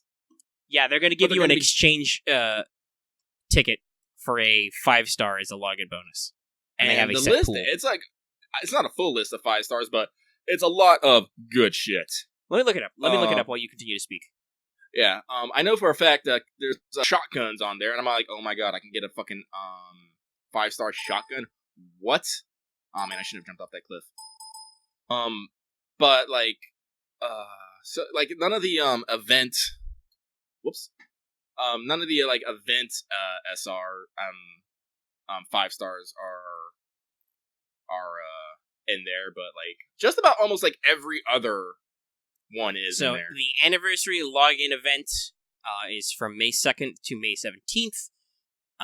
So day 1 you get batteries, day 2 you get calibration tickets, day 3 you get contracts. Who cares about that? Day 4 you get an anniversary icon. It's neat. Day 5 quick production, day 6 advanced training, day 7 true core mask, which is an exchange to bring a long-awaited girl. So here's the full list. For handguns, you can select Grizzly. Who the fuck doesn't have one of those? M950A Calico, Wellrod Mark II, Contender. That's what I'm doing. For SMG, you can pick Thompson. Again, who the fuck doesn't have one of those? Vector, G36C, SR3MP, Suomi, Type 79, CMS, and the 100 Shiki. For rifles, you can pick N99, Kar 98K, WA2000, Lee Enfield, NTW28, IYS2000, who if Contender was not on here would be my pick, and a couple of the Carcano sisters and the M200. For ARs, you can pick GR G41, the Type 95, the Type 97, 416, FAL, G11, the ZAS M21, AM RFB, T97, and MDR, who's brand new. That's really generous of them. Like, she just came out and had her rate up. For machine guns, you can acquire GR, the MG5, the Negev, the MG4, and PKP. And for shotguns, you can pick KSG, SAT-8, or AA-12. That's a really good selection. I'm as cheap as it is to roll for a contender, I'm fucking locked in because goddamn, that's killing me. You're done with the fucking handgun mods. I'm done with it. And I'm like, it's like, okay, yeah, sure. I think I've gotten literally every 4-star handgun at this point, and I've gotten enough Grizzlies to field a team of all of them, possibly all of my echelons. But goddamn, it's just, I'm annoyed now. It's so frustrating. So I'm gonna take a free contender. There's going to be a rerun of limited past costume packages. There's going to be a costume lucky bag. That'll probably take money. There's going to be some rate ups. There's going to be a new resupply gacha, but we don't care because Lucky and I we are enlightened beings now. We don't roll 100 tokens. That's dumb. You roll 60 tokens. God knows what you'll get. Hey, I got a fucking costume for AR-15 out of that. So yeah, it looks like their anniversary is going to be pretty good and going to be pretty cool. Also, for love of God, it's an anniversary. Give us gems. You fucking... That's the one thing I don't necessarily like about these new gen games. Getting gems is fucking hard. Here's the thing I've noticed, though. You can get more gems in Girls Frontline than you can get gems in Azur Lane. For sure, because Girls Frontline has lots of maps, and they have, every time you can 3-star a map, you can do it. They also make sure to have, a couple of logins so you can get 30, 60, 90 each once a month. But it's not necessarily it's a slow process. Yeah. It's a so they were talking about stuff that it's definitely contenders on it, and she's even in the graphic. They're showing off the fact that you can get a free contender. They're bragging. Free contender. But yeah, so it's a slow roll process, but I have never had to scramble to get gems for a, did I? I don't know. I might have, if you said you weren't ever going to play again and not logged in for 5 months. I also don't know. I don't think I've looked at my friends list. Did I even add you the first time? Probably did. What? I don't even know what my fucking UID is. I can check. You probably don't want me on your friends list because I'm not very good at the game. That's a separate conversation we're going to have for in a little bit, I think. Yeah, probably. But yeah, so that what I was saying was that for infrastructure stuff, I don't think I've ever needed to scrim for gems. I just gave up on buying costume packages or whatever. I'm like, no, that's dumb. That's way too much money and too many gems. It's not not enough effect, I should say. Well, yeah, costumes are cute and all, but they just as easily want real money most of the time. So it's fuck, just do that instead. So I have been able to buy 4 dorms and a total of 7 echelons, and constantly I think I have 100. Is it 250? Whatever. I have a lot of girl storage, of T-doll storage, and all that. So I'm very comfortable with the slow trickle of gems every month. If I was some kind of Richie Rich Pants, I'd probably buy the monthly. I'd buy monthly gem cards and stuff. But goddamn. See, this is why I enjoy Azur Lane. Azur Lane is if you want a costume, just fucking buy it. And a lot of them are permanent. I was shocked. I opened up the costume store to check on the Kizuna. I'm looking at them what the fuck? This is Atago and Takau's schoolgirl costumes. They're just permanently here? I don't see them limited. I'm fuck. Well, if I ever have gems, which is the problem with Azur Lane, you never have gems. If you have gems, well, you could just drop them on them and be boom, I'll get them. I'm not 100% sure I prefer Atago in schoolgirl as opposed to summer. Well, as I said, it's spring. It's fucking cold. Be nice. That's why I took it. That's why mine are in their normal costume. As soon as first day of summer, everyone's getting switched over to the summer costumes. Everybody. That is true. I did switch Hood out of her back to her wedding costume. If it becomes summer, I'll switch her to the summer skin. Good old Hood. That's also another thing I've never felt compelled to do in Girls Frontline is actually oath anybody because it's not worth it. It's you can get more stats out of it, but I don't have any fucking max leveled units anyway. So I'm do I like any of you enough to give you a ring? Oh, I definitely did. Motherfucking. Oh, there it is. Motherfucking.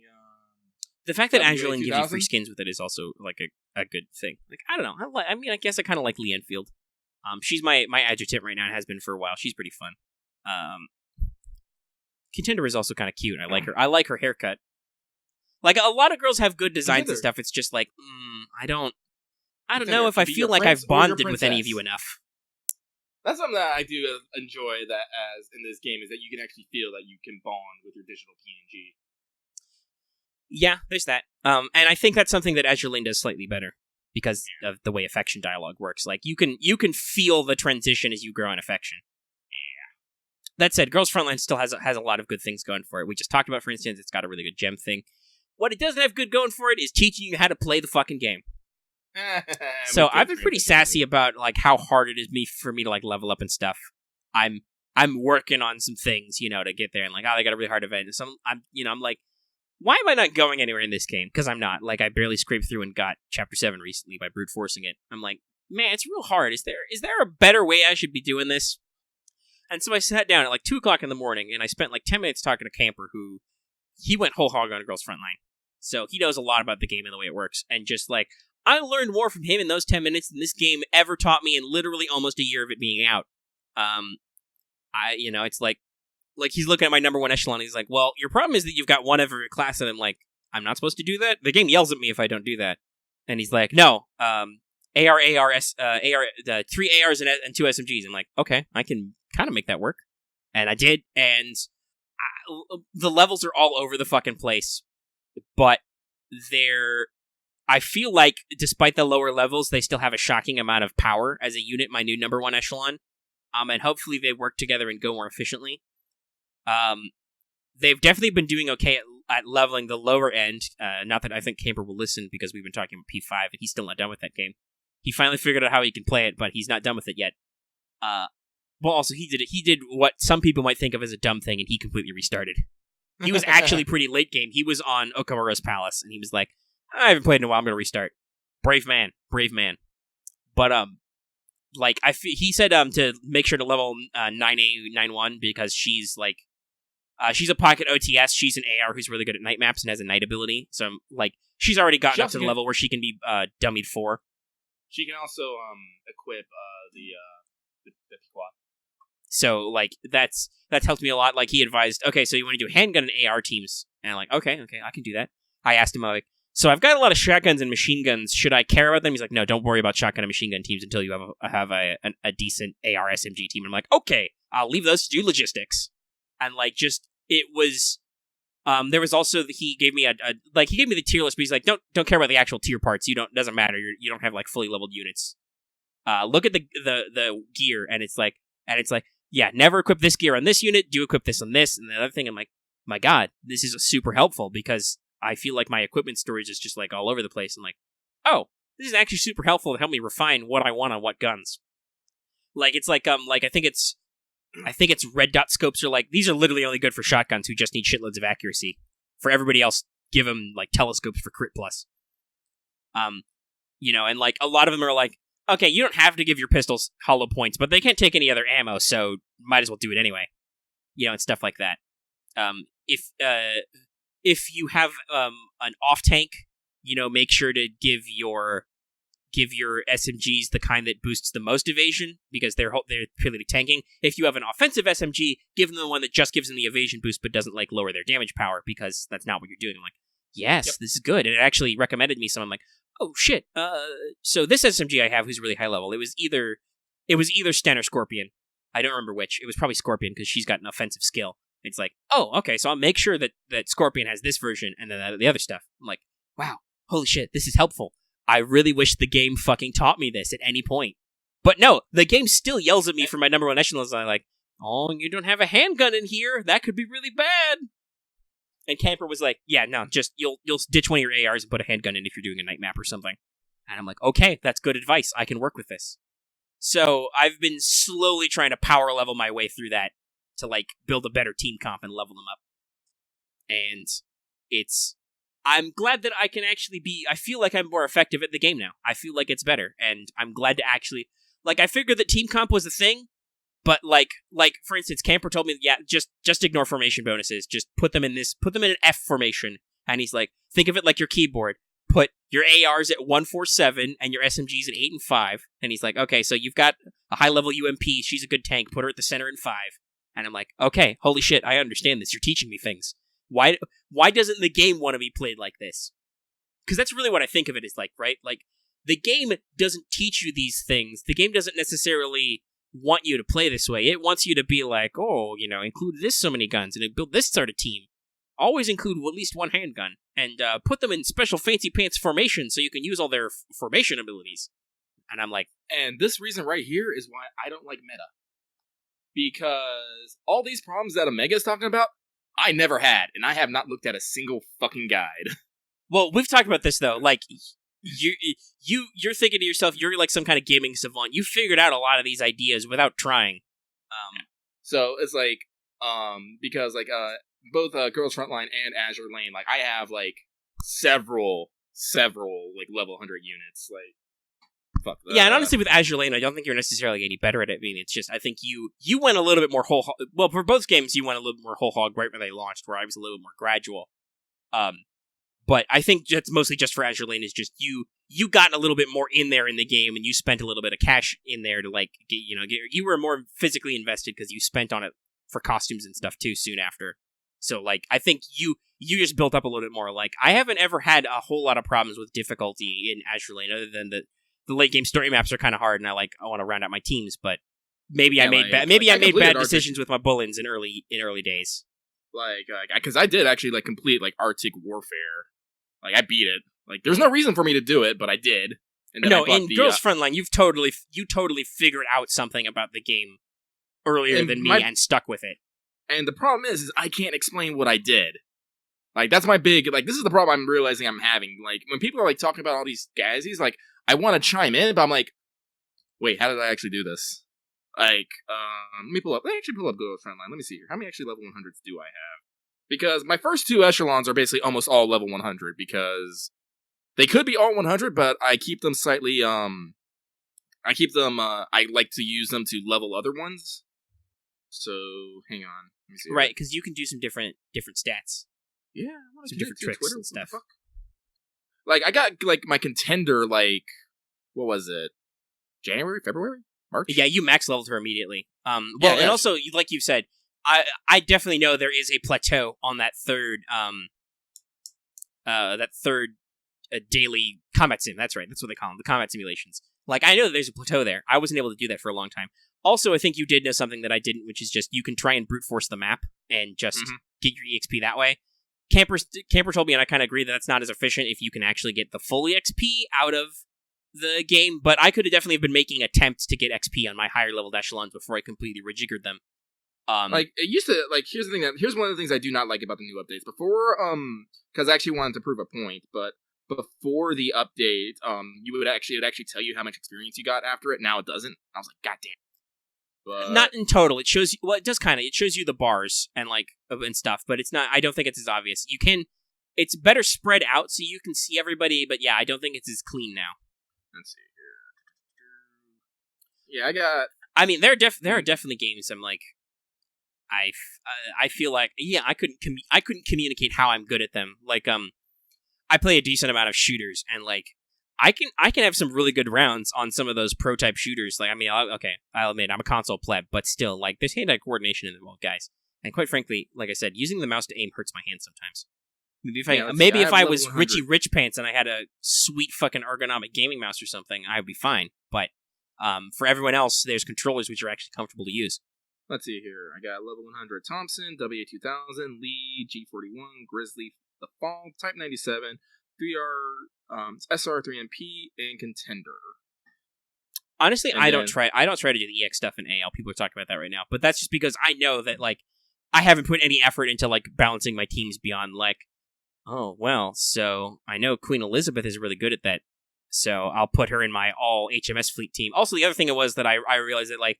No, I need to knuckle up. I need to stop using the dorm to farm for affection. I need to use it to farm for EXP. And just, like, put ships I don't give a fuck about as a girl, but I give a fuck about as a unit because they're part of my team comp in there. Like, that's how I fast-raised Javelin to get enough to build Ayanami. That's how I leveled Ayanami to, like, 70 in a couple days. And I'm just like, Yeah, I don't necessarily know if I give a fuck about you as a unit, but like, I mean, as like a person, but I give a fuck about you as a unit. So you're sitting in the dorm for like 2 days, and I'm just gonna. I figured this out a couple months ago that you don't have to manually tap each food item in dorm. You can literally just hold it down, which is great for me because I have thousands of Oxy-Colas. So I was just like, oh, I figured this out, like I said, a while ago, that you can, yes, if you're in the dorm, you can just hold down the food you want to item, and it'll keep working through them. You don't have to manually tap each one. So that's way fucking easier. So yeah, no, that's what I do now. It's just like, oh, dorm's empty? Hold on, let me just hold down the button on my Oxy-Colas. Occasionally I throw like a special food in there, but mostly it's just like, hey girls, here's just making it rain soda for like 5 seconds. Okay, we're full. And no, I don't have a second floor. Second floor is the real estate gag again. That requires gems. I do, however, have a full-size dorm. Also, another shout out to Azur Lane. Thanks for making the Kizuna Eye dorm set really, really affordable. It's only like 1,400 coins. So really? I'm pretty sure I can do that before the event ends. I've got like 1,000 something. I definitely could have done it before the event started, but I spent 1,000 coins to max my dorm size. Yeah, so like, again, like, I don't know exactly what it is that I do, but I do think there is a system called, there is a thing called, I think it's been referred to as gamer literacy. Basically, as you like play games more and more, you just start to accept certain things, and you just think things secondhand. Like, the most common example for this is everybody. When you play a game, like, what is your enter and your exit buttons? Most people are going to tell you it's the X button to enter and your circle button on the pad. As like you're Nintendo, who I think sometimes switch which buttons those are, because they're fuckers. Yeah, but you know, those are things that, you know, are just general things. You know, usually push like triangle or start to open the menu. You know, like sometimes like X will be jump or circle will be jump. You know. Also, Dallas Rose brings up a good thing. Like, you universally know if you're playing a PC game, escape gets you out of stuff. It closes menus, it pulls up menus. Yeah. So, like, I think I just have like a high level of that. Because and honestly, I think you might, because I feel like you were at least playing Grand Blue Fantasy before I started playing gacha games. Did you play anything else? Oh man, I played like when Lucky was you experimented with lots of this stuff though. Yeah. Right? Yeah, I've gone through like several like free MMOs for several phone games. So that's probably it then, is that you're more familiar from trying these out, like what these types of games expect from you. Me, I'm just like, well, I guess FGO isn't out yet. I'll experiment with Fire Emblem Heroes and have absolutely no idea what I'm doing, and I'm kind of glad I don't play it anymore because people are really mad at it, and I think listen, I got 2 5-star Lins. I'm happy. That's all I wanted. The game made me happy for like 2 months, and then my tablet died. Oh no, Axe, right now, because I'm playing FGO Azur Lane and Girl Frontline, like my Grand Blue Fantasy account is just something like I logged in like during the event so I can get free 10 rolls, and I'm just like, okay, I'm done. I'll come back later when they start doing events again. And then we've talked about this. FGO is really unlike other gacha style games. It really is. Like, I was just thinking about the other day, like, oh yeah, both Girls Frontline and Azur Lane will give you more premium currency if you 3-star maps usually, but they make you do different things. Technically, FGO does the same thing with free quests. You usually have to beat a map like 3 times to get the Saint Courts out of it, but you just have to beat the quest 3 times. Like, and it's just the single 3 rounds of fight, right? Like, it's not like a whole separate, not the whole different map or anything. So it's like, it's weird, and like the way dailies are handled are different. We've talked about this before, how like FGO has kind of an interesting EXP mechanic, but at the same time, boy howdy, is it great to get instant gratification when you buy a shitload of gold EXPs in the shop, right? Like, God, I wish Azur Lane had that. Also, something I will say that is not in FGO's favor, it's literally a 3-map workday. Like, if you don't have any, like, apples, like... Oh, yeah, the AP regen is pretty, compared to, like, oil or, natural resources, AP regen's pretty rough. Yeah. Oh, Lana, you're cute. But, yeah, so, like, that's, I think, what it is. Conversely, though, that's another thing. That remember, your how much AP it costs to do a quest is static. It doesn't go up based on how good your units are, right? Like, both Girls Frontline and Azur Lane have different... As you level your units up and make them cooler and better, they have higher resource requirements, which is a little bit BS. I like that though. No, it makes sense. Like literally, like your resources go up because you're bringing out dummy links, which is literally you bringing a fucking copy of yourself to the fucking Yeah, sure, but why does max limit breaking my ships, which doesn't do anything to them? They don't, like, grow extra ships. Why does that take more oil? It's because we want to build this mechanical system where you can only use really, really powerful units so many times a day, but you can use less powerful units. Like, FGO is like I said, more free. It's like, now, if this quest is 5 AP, it's 5 AP. It doesn't matter if it's a the AP usually scales with difficulty of the quest, not the difficulty of your units, which I think is maybe a better system in some times.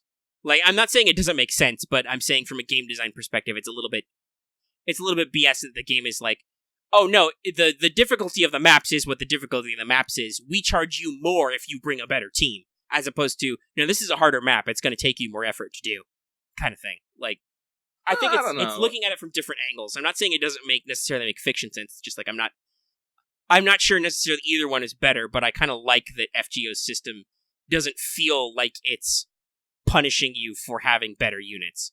Not that, and especially though that's good because the way FGO's Gacha system works is like, oh, you actually have a 5-star who applies to this quest. Good for you. That's a thumbs up. We're gonna reward you for that. Well, I think it's also a bit of difference. Like I like fiddly bits, and I like getting nitty gritty with my resources. I think that's because like as we have said before, like FGO is extremely simplistic, and it's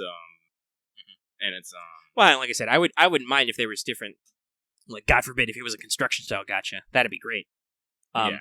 At the same time, like that's something that, for instance, I don't necessarily like. Maybe you like that because you like multiple knobs to twist. I actually don't like that your resources to play and your resources to build are the same in Girls Frontline compared to like Azur Lane, where it's a lot simpler. Where it's like, no, it's just like honestly, like Azur Lane is like the sweet spot for me in a lot. Yeah, of things. because it does have a few different currencies.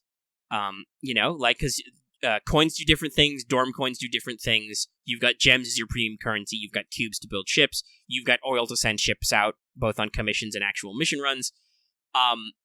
Whereas Girls Frontline is like, okay, you have manpower, rations, ammo, and what's the fourth thing? Manpower, rations, ammo, parts. That's right, parts. Yeah, mechanical parts.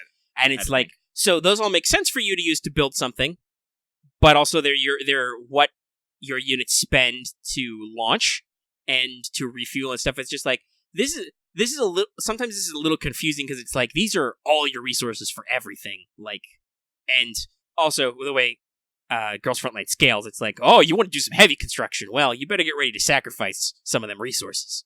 Oh, not that it's super hard. Like, I was at below like 20k rations recently because I did a couple of like heavy builds, or I did a lot of rifle focused builds for something. I think it was the shotgun builds I was doing, and then it was just like, no, I'm just, instead of focusing logistics on contracts, which is what I normally do, I'm going to focus logistics on the biggest ration reward. I'm at like 30,000 already after like a couple of weeks. It's not hard. You just have to focus yourself. It's just sometimes it's a lot of juggling, and then like I've got like what is it? I think it's manpower. I've got over 70k in some resource. I think it's manpower, and I'm just like, why do I have so much, and why am I not spending a lot of it? Like that's another thing. It's like there's some opacity to Girls Frontline that like I don't follow. But stylistic differences. It's Well, there's a Bwong. It's been a couple weeks since there's been one of those. Everybody, did you enjoy your live Bwong? Actually, Omega, how long have we been going? We're just under 2 hours right now. Oh, we can keep going for a bit then. Oh, hey, everybody. Not while you're live listening to us, of course, but Voice just finally launched episode 2 of 404 Radio, if you're interested in that. Voice is really getting up there with his projects. I'm jealous. Yeah, I think that's why he hasn't been posting a lot of other stuff, for instance. It's because these are, like, skits with multiple voice actors and full-blown, like, custom art. It's there have been delays. Obviously, some of these haven't premiered when he wanted them to premiere, so I think it's that, like, he's got a lot of stuff going on. I guess I'm just gonna have to one-up him and make a fucking game or something. I actually had a dream about that. I don't know what I've been having weird stress dreams, really, but I think they're because, well, one, because I've been stressed, but two, I've been watching a lot of TV, so my dreams have been weirdly TV-related. Do we want me to talk about, do you have anything else to talk about Azur Lane or Girls Frontline? Let's see here. Well, I guess I do want to talk a little bit about the fact that again, I'm really stoked at the fact that Azur Lane is like giving us simultaneous release stuff. Yeah, that's so cool. Like it's a truly, and God knows what the fuck they have to do to make that work. Though I'm sure that's a lot of work for them. Like, yeah. And we've talked about this. Clairvoyance for FGO, for instance, is super impressive. Like that's so helpful. Yeah.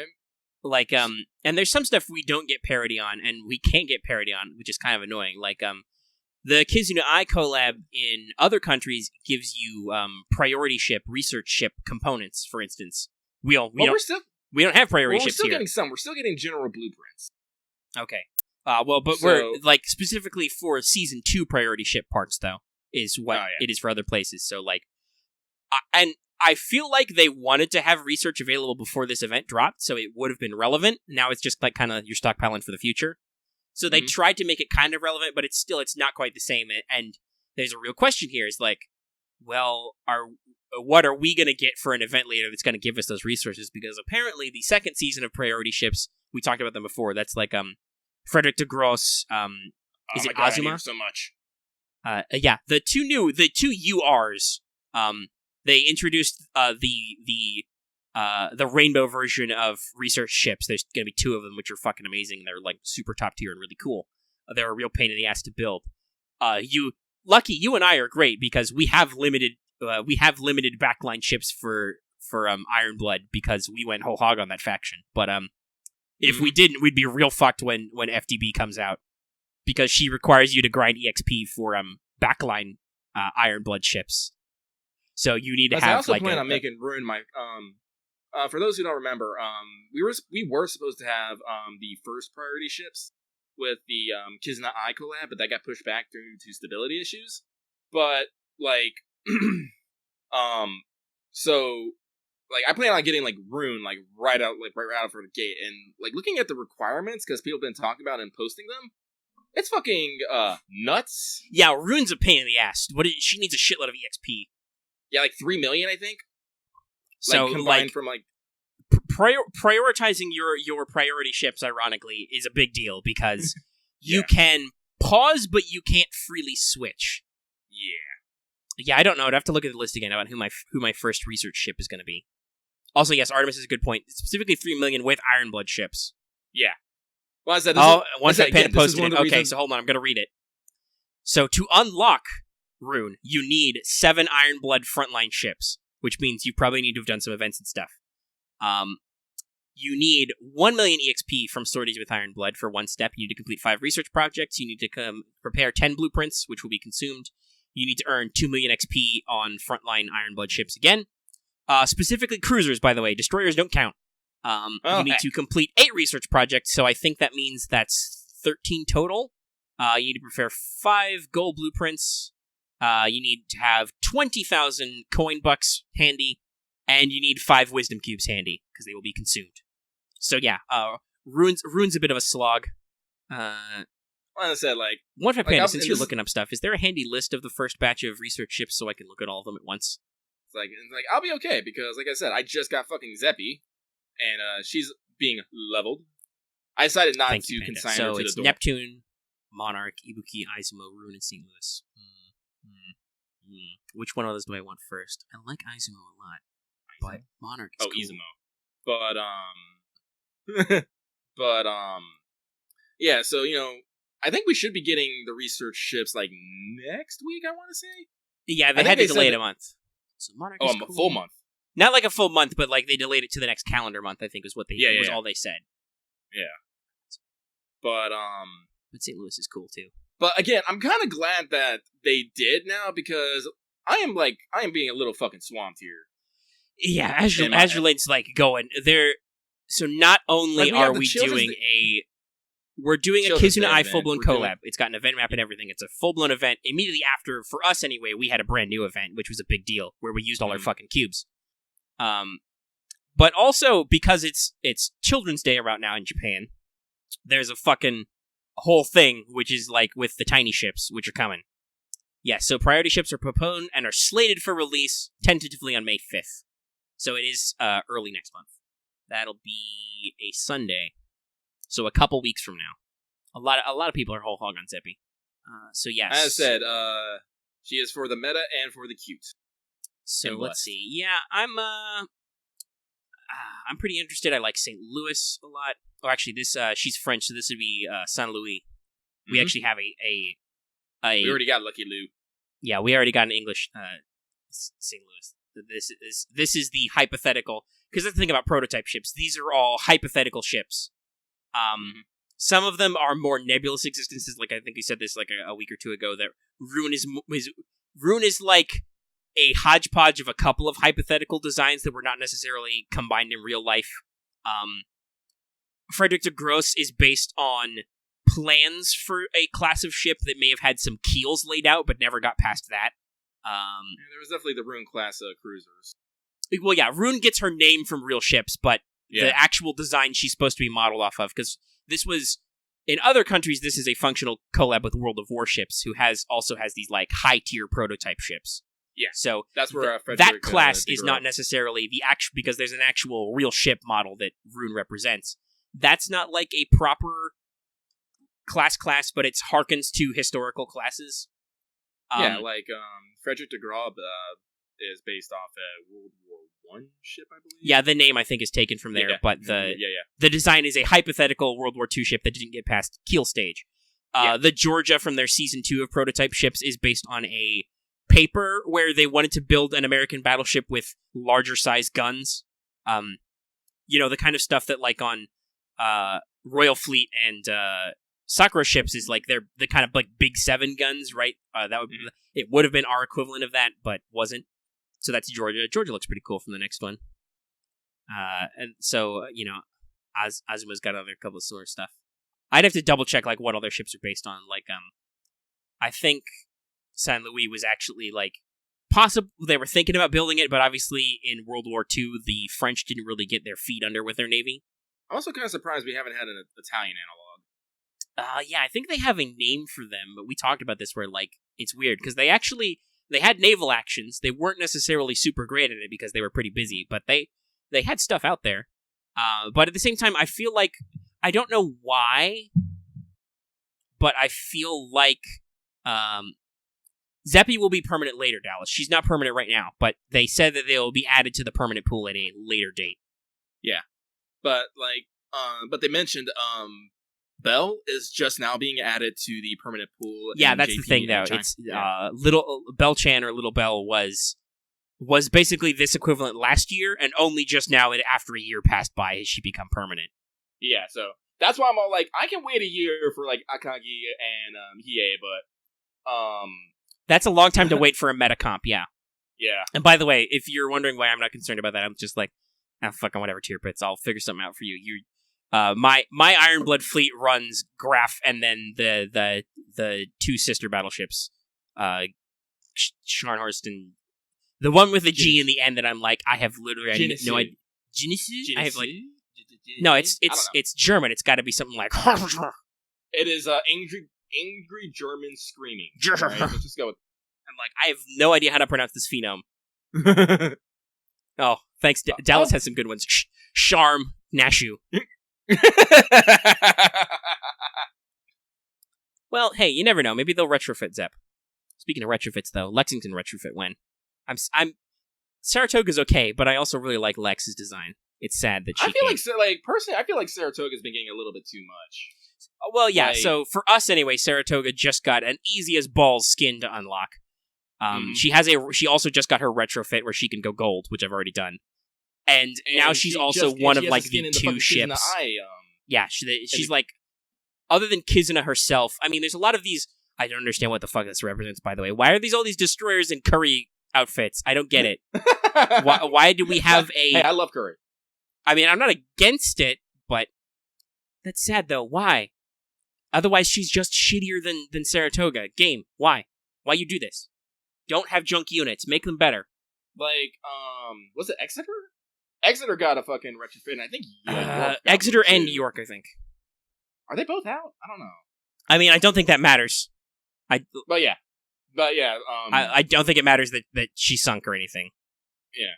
Oh god, I gotta kill the thing. What was I thinking? Fuck. But yeah, it's just like, again, I feel like this is like along the same lines of fucking, what do I want to say?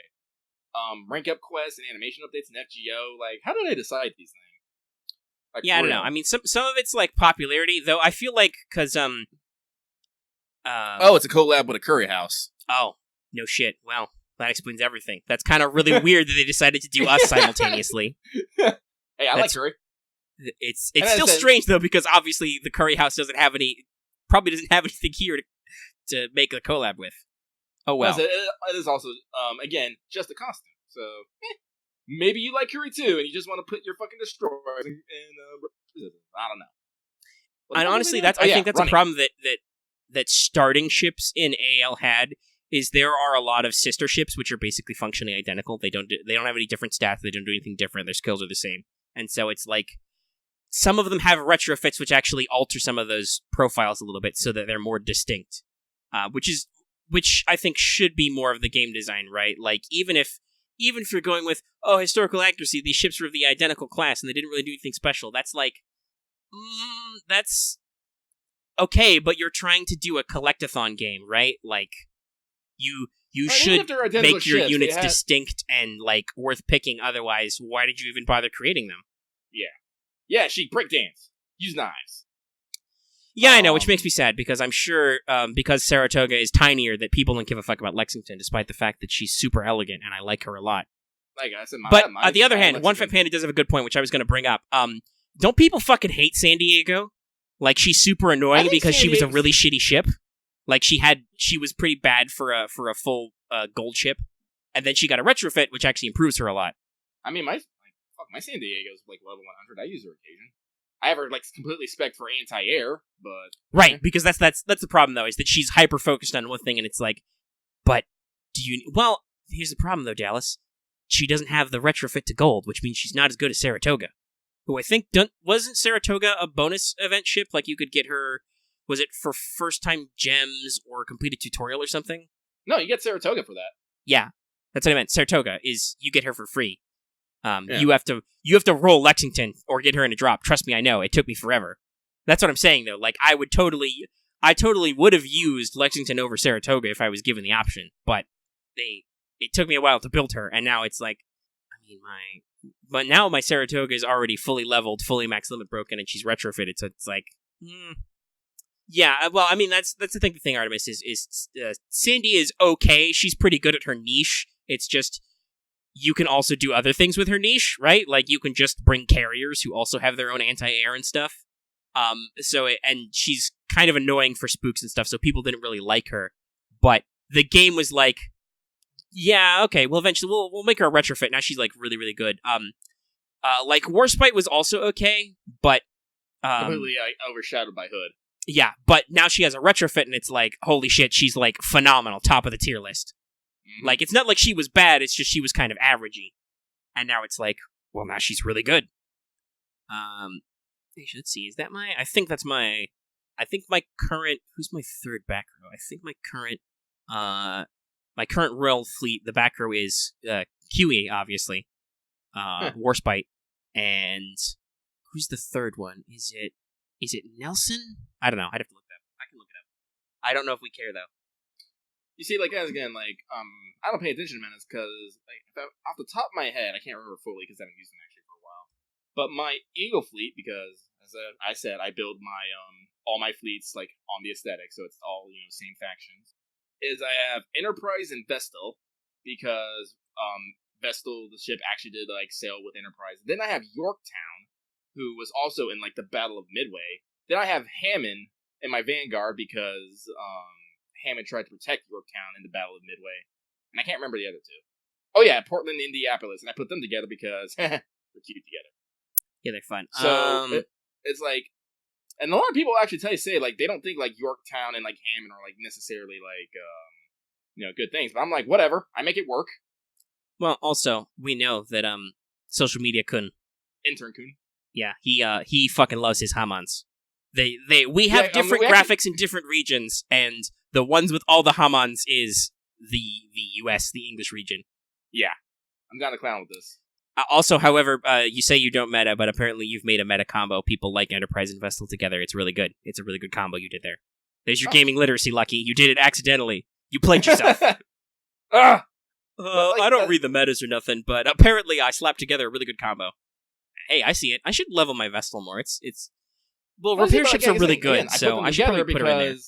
I put them together because, one, Vestal has a skill that directly relates to Enterprise, and two, they actually, did something together. So I'm like, okay, cool. Like, I didn't need a guide to tell me that. So that's this is one of the reasons why. I don't like. Well, and I will say that's definitely something that Azur Lane does way better than Girls Frontline does, because it's like, oh no, these ships do definitely 100%. Oh hey, Portland and Indy together. Portland has a skill that makes her better when Indy is there. Oh no shit, that's a great combo. Duh. Yeah. You read the skills, you're like, all right, this is what I can do with that. The two Crane sisters work together. Oh, it's almost like that's my formation for my Sakura fleet. And as much as I like Amagi, I think for purposes of power, she's going to come out and Nagato's going to come in because that's a big boosto. Yeah, I already, I'm going to have, I'm going to have my Fox Wife backline here pretty soon. My Nagato's, almost level 80. Mm-hmm. But, yeah, I read those skills, I'm like, By the way, my Sakura frontline is now Ayanami, because I finally unlocked her after all this time. Yeah, but Akashi's a pain in the ass. I still don't have Akashi. I still do. I need I guess I need to tap her more or something dumb. It's so unintuitive. I think it's the most unintuitive thing about AL is unlocking Akashi. It's super secret. I feel like I don't have the patience or care. I don't have the slots to put her in actual team anyway. I've been slowly doing the Akashi thing, but I'm in this part where you have to do 6 hard mode maps, and you have to do every single fucking chapter. I'm just all I ain't got time for this. But yeah, I think I'm in where chapter. I was talking about what my Sakura frontline is, which is it's I don't know if they're any good, but I put them together because I like them. It's Atago and Takao and Ayanami. Same as mine. Because hey, I really like Atago and Takao, and they're gold, so they're probably pretty good. And they shoot torpedoes at people sometimes. If they're not, they'll just be covered by the absolute Fox territory that is my fucking Fox sisters. Yeah, I have Flutie and Scooty, but they're also good together because I never went into the Fox mines. No, is mine? I don't know if mine's out. That's the other thing. I can't track what ships are actually in this goddamn game. Mine's a drop exclusively. No, probably if they're exclusive to a drop, no, I probably don't have them. It was earlier this month I finally got. It's Renown because Repulse is the free one. So yes, that's a pain in the ass. Also, I don't know, but hey, listen. She's still MVP all the time, so, see, Lucky, this is the thing where I agree with you about the meta. Now people are trying to talk shit about Takao. I'm like, I haven't noticed any problem. She's still the MVP all the time. Clearly, it's not that important. See, again, that's the thing. It's as long as your ships are, because the thing about, I discovered this, I can't remember the term you used, but, I discovered, a really handy term to describe meta is the most efficient tactic available. Which basically means, the easiest way to do something. What I learned about things is just because there's an easiest way to do something doesn't mean that there aren't other methods that aren't valid.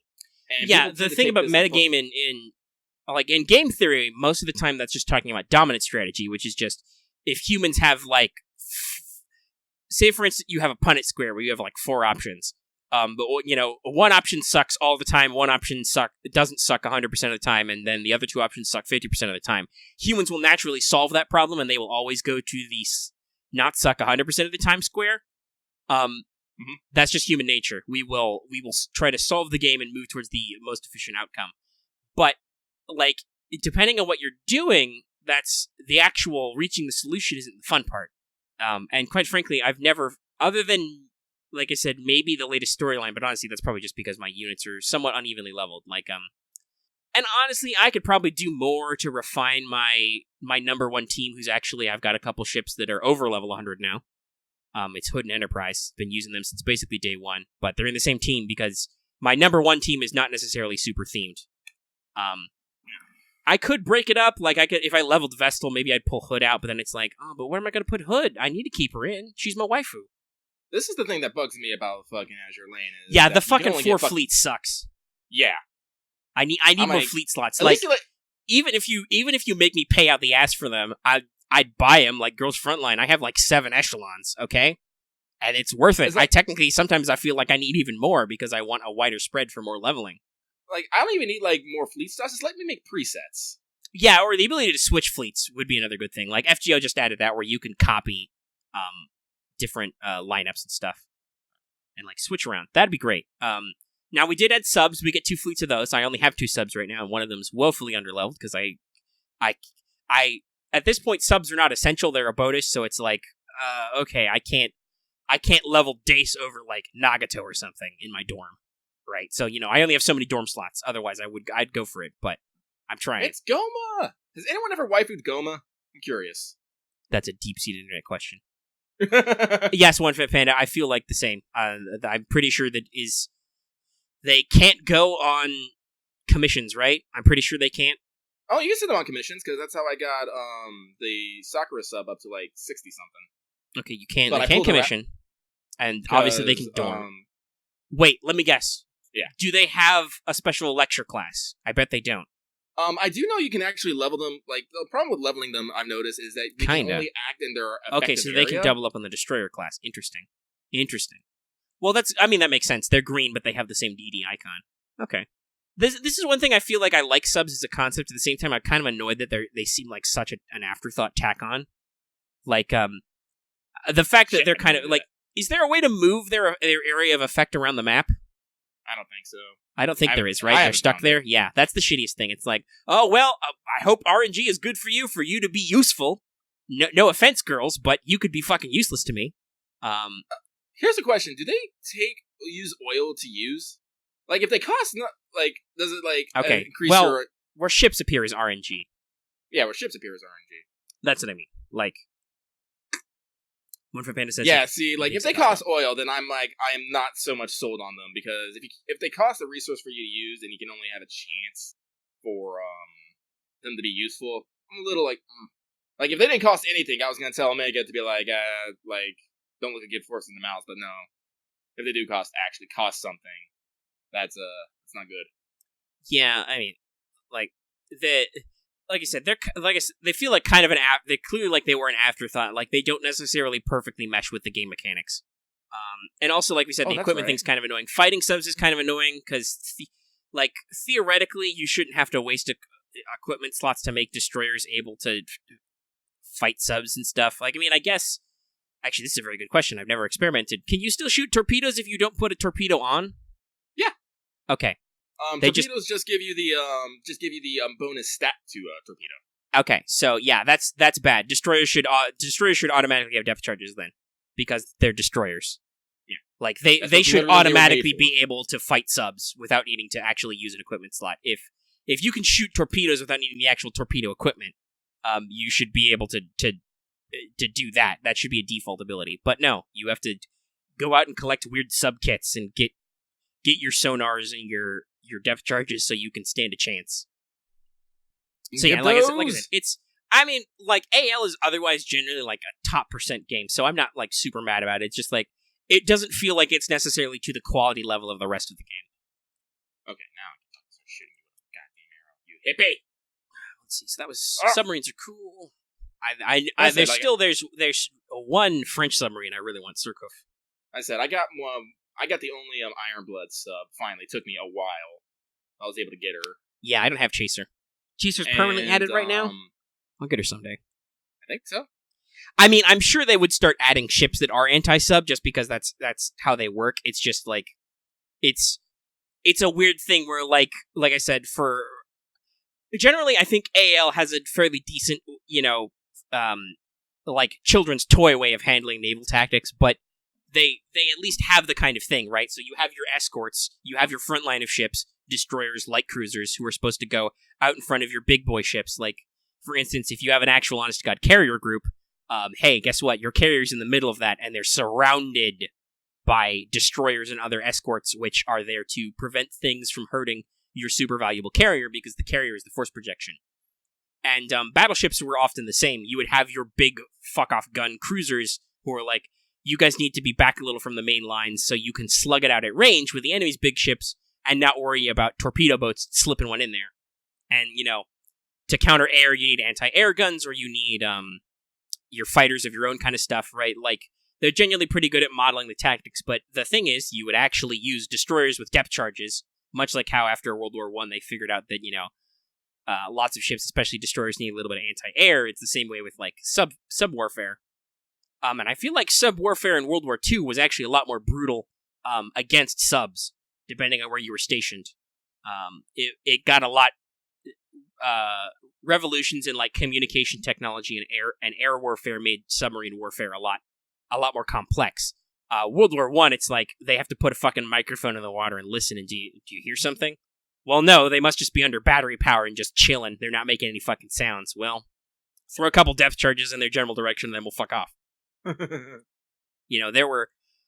There were submarine aces in World War I.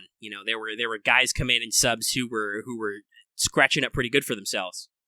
I actually don't know quite how effective the World War II was, but I know, for instance, in the Mediterranean anyway, which is a very calm, clear ocean, Allied spotter planes could just sit up there for fucking hours and dial it into some bombers and be like, "Oh, hey, we see a submarine out here at these coordinates. Why don't you send somebody up and fucking finish them off before they have any idea what the fuck's going on?" That's terrifying. Yes, I was about to say, which, by the way, everybody, is a really shitty way to die. To be minding your own business in a submarine and somebody just decides to bomb you. I guess it cuts both ways, though. You could be minding your own business in a ship and somebody decides to torpedo you, but maybe you'd get a sonar response. Who knows? We still haven't done sub-mages for Mages of War yet. Someday. That also sounds terrifying. Yeah, that's going to be... those missions would be really interesting. I don't know if I wonder if I would randomly gen them, or I would have to do a directed campaign because you're sub guys. But anyway, that's a discussion. Swimming at the bottom of a river is one thing, but going deep enough where the sun doesn't actually reach. Oh boy. Well, I don't know if you'd get that deep. I think you only get like a couple hundred. The submarines in World War I are not deep. Like, I think some of their max depths or their maximum suggested depths were like 20 meters. Like, you're not trawling on the ocean floor anywhere in this war. That's good. I want to say that like most subs had like a maximum crush depth of like, or at least stats that I remember reading was like 50 meters is like, that's crush depth. You're gonna get fucked. 50? Yeah. Oh yeah, monitors are fun. They're actually pretty interesting in the way the game handles them, but they have like, that's the low slope and hull. They're low to the ground ships. Yeah, they got different buoyancy. They can't actually submerge though. But anyway, that means I should make monitor stats for Mages of War. I'll research that at a different time. I was just saying that given the way the game handles like fairly conceptually okay naval warfare, it's kind of weird that subs feel, like I said, like kind of a weird tack on, and like most, like there's no default appreciation for the fact that lots of destroyers were equipped to be submarine destroyers because submarines were kind of a pain in the ass. Actually, what class is what category, what hull class is Chaser? Is she a DD or is she a cruiser of some type? A carrier. Okay, interesting. Well, that does kind of, yeah, we mentioned that earlier, Axe. I guess you weren't here. I retweeted it, by the way, too, if you were paying attention. That also makes sense. That was another common way to deal with subs, was anti-sub attacks. That's even more weirder, though, that like, oh, our ship with a special anti-sub skill is like a sub-hunting carrier. It's like, but guys, destroyers. Anti-sub retrofits were on small classes of ship because that was a lot easier. They're escorts. That's what they're supposed to do. You spot a sub and blow it up before it can torpedo your valuable BBs or BCs. What time are we at? 2.5 hours. We're doing alright. We got a little bit of time left. So I'm really going to want that pizza soon. I feel like I've been talking a lot, but at the same time, I don't know. I might still want to mention that like I hit up some Netflix shows. I know, you've been talking like a fuck ton. I've been playing video games. I know you have. And some of I've been talking a fuck ton because you're playing video games. Mm-hmm. Let's see, you talked about anime stuff you wanted. Did you have any other major topics to cover? No, I literally talked about most of the stuff like Red at the beginning. Yeah, you got in there. Yeah. I guess I can talk about TV then. Yeah, talk about TV. I'm definitely probably not going to respond to this. So, yeah, I don't know. I just gotta, I shift how I consume media. For instance, like I'm not watching a lot of anime right now. And I wasn't watching a lot of TV either, but I don't know, I just felt like cycling through. I booted up Netflix and I watched some stuff, and some stuff I didn't watch yet. For instance, I don't know why, but I decided to watch all of The Crown again. Don't know when that third season's coming up. Hope it's soon. Love that show. For those of you who don't know, The Crown is I guess we'd call it a docudrama. It's based on real life events, but obviously some of it's dramatized because that makes better storytelling. Or at the time, some of it wasn't necessarily super researched, but it's about Queen Elizabeth II. It starts shortly before her ascending to the throne, and then is supposed to, through the seasons, is supposed to go to the modern day.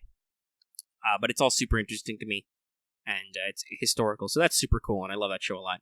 Though you can obviously tell some of the, like I said, the dramatized bits. So I did that first, and then I was like, well, I'm done with that. I'm on Netflix. Is there anything I want to watch? So I watched some other stuff that Netflix just throws recommendations at you when you boot up, and you're like, well, this sounds interesting. So one of them was an interesting show called, I think it's Bonding. It's a weird show. I believe it's a Netflix original. The episodes are only like 15 minutes, which is weird to me. But it's basically about a down on his luck. I don't even know what the fuck his job is, but he wants to be a comedian. But it's about a gay guy reconnects with his high school friend who is now a graduate student who moonlights as a dominatrix for money. And it's really short, but it's really funny. As basically they deal with weird BDSM stuff and also their interpersonal relationship. And like I said, the episodes are like 15 minutes. You can blow through the whole season in a couple of hours.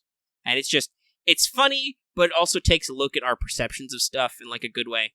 So I liked it. Then I immediately got recommended to me another Netflix original show that just came out called Sex Education, which is set in England, and it's about a kid. I think it's Bonding, X. I think that's the name. I can't remember if it's Ing or Ed. It flew by really fast. It should be, if you open up Netflix, it should be in like their new releases though, if you find it. It's got the reason why I watched it because it has a really interesting promo, which is like it's the main female character who's the plays the dominatrix. She's standing there and is like, she gives you a content warning, basically like, if you can't tell by the way I'm dressed and the things I'm holding and the way I'm speaking to you, what kind of content is in the show, and that would bother you, don't watch this trailer. And I'm like, that's a very meta way to handle advertising. I'm interested in what this is about. And then it was like, it just seemed like an interesting subject. But Sex Education, in case you didn't know, is a show about a English high school kid whose mother, single mother, divorced. The dad lives in America, and he seems like he's kind of an asshole, but he's not a huge deal in the show. But his mother is a sex therapist. She's, helps couples and other people deal with problems like that. So he's not very sexually active, but he knows lots of stuff about relationships and things. So he, with this lower class girl and the rebel girl in school, decides to charge other students to basically run what they call the clinic and basically offer sex therapy to teenagers. And first of all, it's fucking hilarious. Like, I laughed so much in this show, and like it's got a certain amount of open frankness. By the way, it's definitely not safe for work. But like it's hilarious, but at the same time, it touches on a lot of serious issues in ways that I think are really healthy and stuff. Like, there's a whole episode theme where like the client is this guy he's in high school. He just can't let go of asking the girl he wants to the dance, and he's like freaking out about it because he's been like softly rejected a couple of times. Most of the time he interprets his attempts at like getting this girl's attention as just like failing. Like she's just not seeing it, right? So like the whole point is like, no, dude, she's just not into you. Like, you're not even on her radar. And sometimes you have to just learn to accept that. Sometimes the people we like don't like us back. And like, there's a big heartwarming speech and stuff. So it's super interesting and like really good. That one took me a couple days to finish. So that's a good one. And then there's some other stuff I haven't watched yet, which I know that there's a third season of Santa Clarita Diet, which I need to get to because I really love that show. That's the show where I'm terrible with names. I don't use names a lot. Drew Barrymore, I want to say. I'm pretty sure that's who I'm talking about. Yeah. She gets accidentally turned into a zombie from eating some bad meat or something, and then her family has to deal with it. Her, perfectly normal suburban family. And that's been really darkly funny, and I like it a lot. Like a lot of tongue-in-cheek. Nathan Fillion's in the first episode and gets horribly zombie killed. That's not a spoiler. That's how the first episode ends. That's the hook is, oh, you think Nathan Fillion's gonna be in it? You bet he's gonna be funny. No, he gets fucking murked. Wasn't that what happened to Brad Pitt in like Deadpool 2? Like, he just literally shows up for a moment.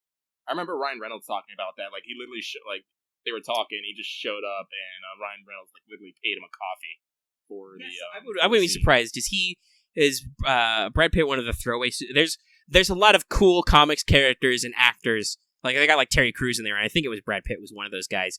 And they're just in there, they show up, they look cool, there's a montage of recruiting a team, and then everybody fucking dies horribly, except for Deadpool, because he can't, and Domino, because she's fucking invincible with her luck powers. Deadpool 2 is really good. It's also both Deadpools are really good.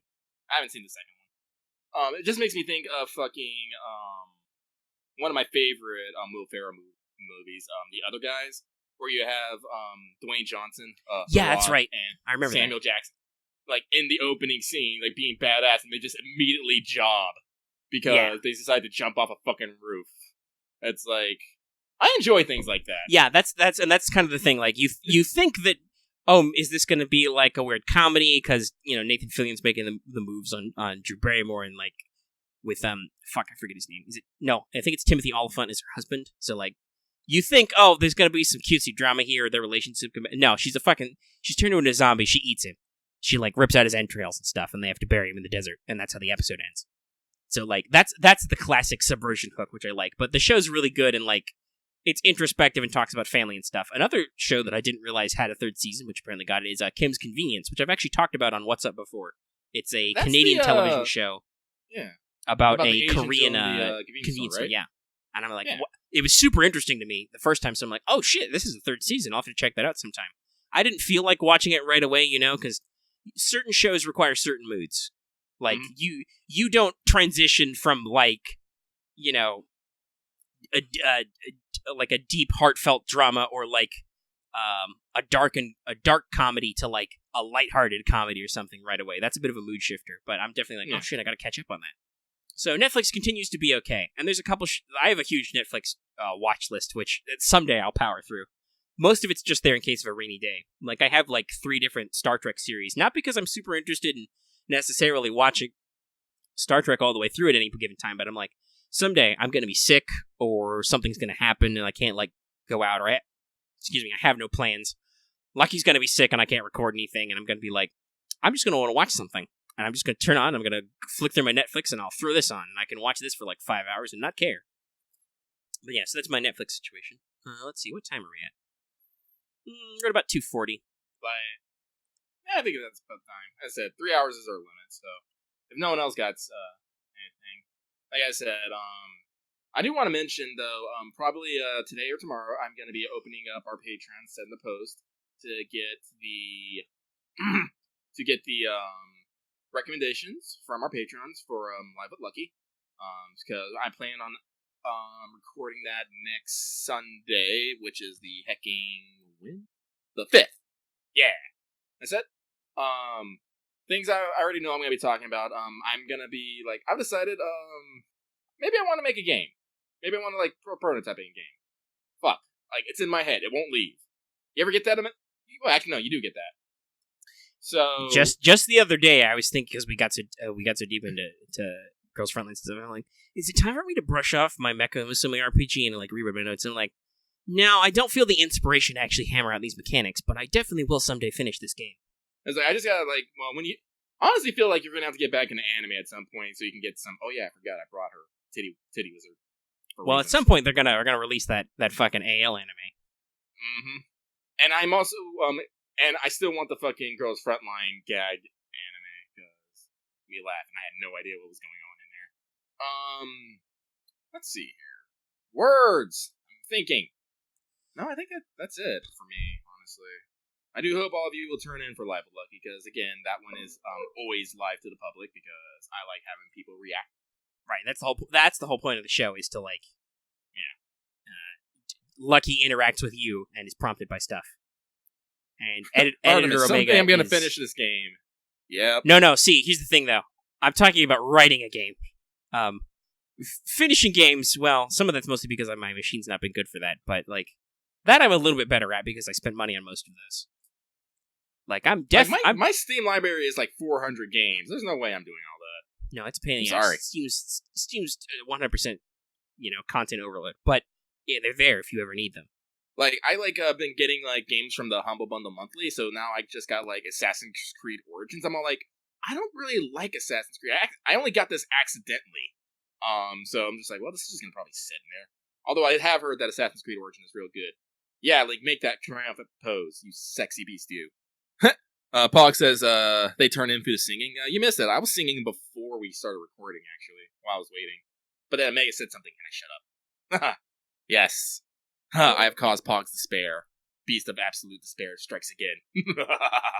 Oh, is Ubisoft doing something that annoys people? Oh, what is Ubisoft doing? I usually think of Ubisoft as moderately okay. You got Hetcons. What's Hetcon? Though I will say, though, that I do sometimes find the Uplay store kind of fucking annoying. Oh, what? There's companion fairies? I can raise fairies? Oh, shit. Yeah! Oh, okay. They're talking about, like, relationship stuff. Yeah, that can be annoying when they force the writing. Yeah, that's... Oh, I that's see. A little shitty. Especially considering that was a big selling point at E3 was, like, they're like, hey, you can play a lady assassin, and she can make out with other ladies. That was a big deal. I don't know. There was flirting with a dude, because, and then there was like, and also you can flirt with ladies, just to remind you how woke we are. Wokeonomics comes back. Yeah, well, I don't know. Ubisoft, again, is a hit or miss company for me. Because, like, as I said, fucking, they, like, well, Division 2 has been, like, fucking, fantastic. Yeah, that's been supposedly fantastic. I mean, so depending on the timeline needs, like, that is an unfortunate aspect of, Assassin's Creed, is I'm pretty sure, isn't it genetic memory? So, like, your family line must continue somehow. But yeah, that's a little bit of a bait and switch as far as the design goes. And like I said, I'm not. Yeah, okay. So if they're not doing that anymore, like if it's just these are people in the assassin zone, they were historically assassins. Yeah, that should not be a big deal unless they want to make sure they can claim everybody's descended from each other. But yeah, so Division 2's been really good, supposedly. I don't know. I feel like people have complained that Assassin's Creed's kind of gotten away from them with releasing quite so many games, and like the shift to more RPG-related elements. Some people have liked, some people have disliked. But the stuff they did for the Switch was supposed to be really good, like Mario vs. Rabbids thing, and other stuff. But at the same time, they're a huge company, and sometimes they do stuff that nobody cares about. Everybody remember Steep? Remember Steep? Remember how they talked for like 10 minutes about that game at an E3 and literally nobody cared? The game came out and also nobody cared. It was like the most extremely precise Alps simulator ever, and everybody was like, but why though, Ubisoft? Somebody in the production team just wanted to travel to the Alps to take production photos, I bet. I miss honestly, I miss the days of games like Cool Borders, Jet Moto, and like Tony Hawk, but I feel like a lot of those games kind of like they kind of had, because they had a lot of stylization, and it was like yeah. And that's what I enjoyed about them. It's all like, I don't know why the fuck I'm like trying to jump through a fucking volcano on a skateboard, but goddamn, I love it. Right, but that's the thing. Steep was definitely not that. Steep was like, this is the most photorealistic Alps experience because you plebs can't go to the fucking Alps. I'm like, I don't care. I don't want to go to the Alps. That sounds fucking cold. You. I got like a mountain, like, I can see a mountain from here. I'll go climb that shit. I'm like, that's cold. I don't know how to skiboard, Ubisoft. And skiboard. I don't know how to snowboard. Or ski. Skiboard. It basically is. I don't know how to do any of that stuff. I haven't lived in mountainous regions where it snows in a long fucking time. Like I've lived in the South. Hey, guess what, guys? Florida is mostly flat and it doesn't snow here.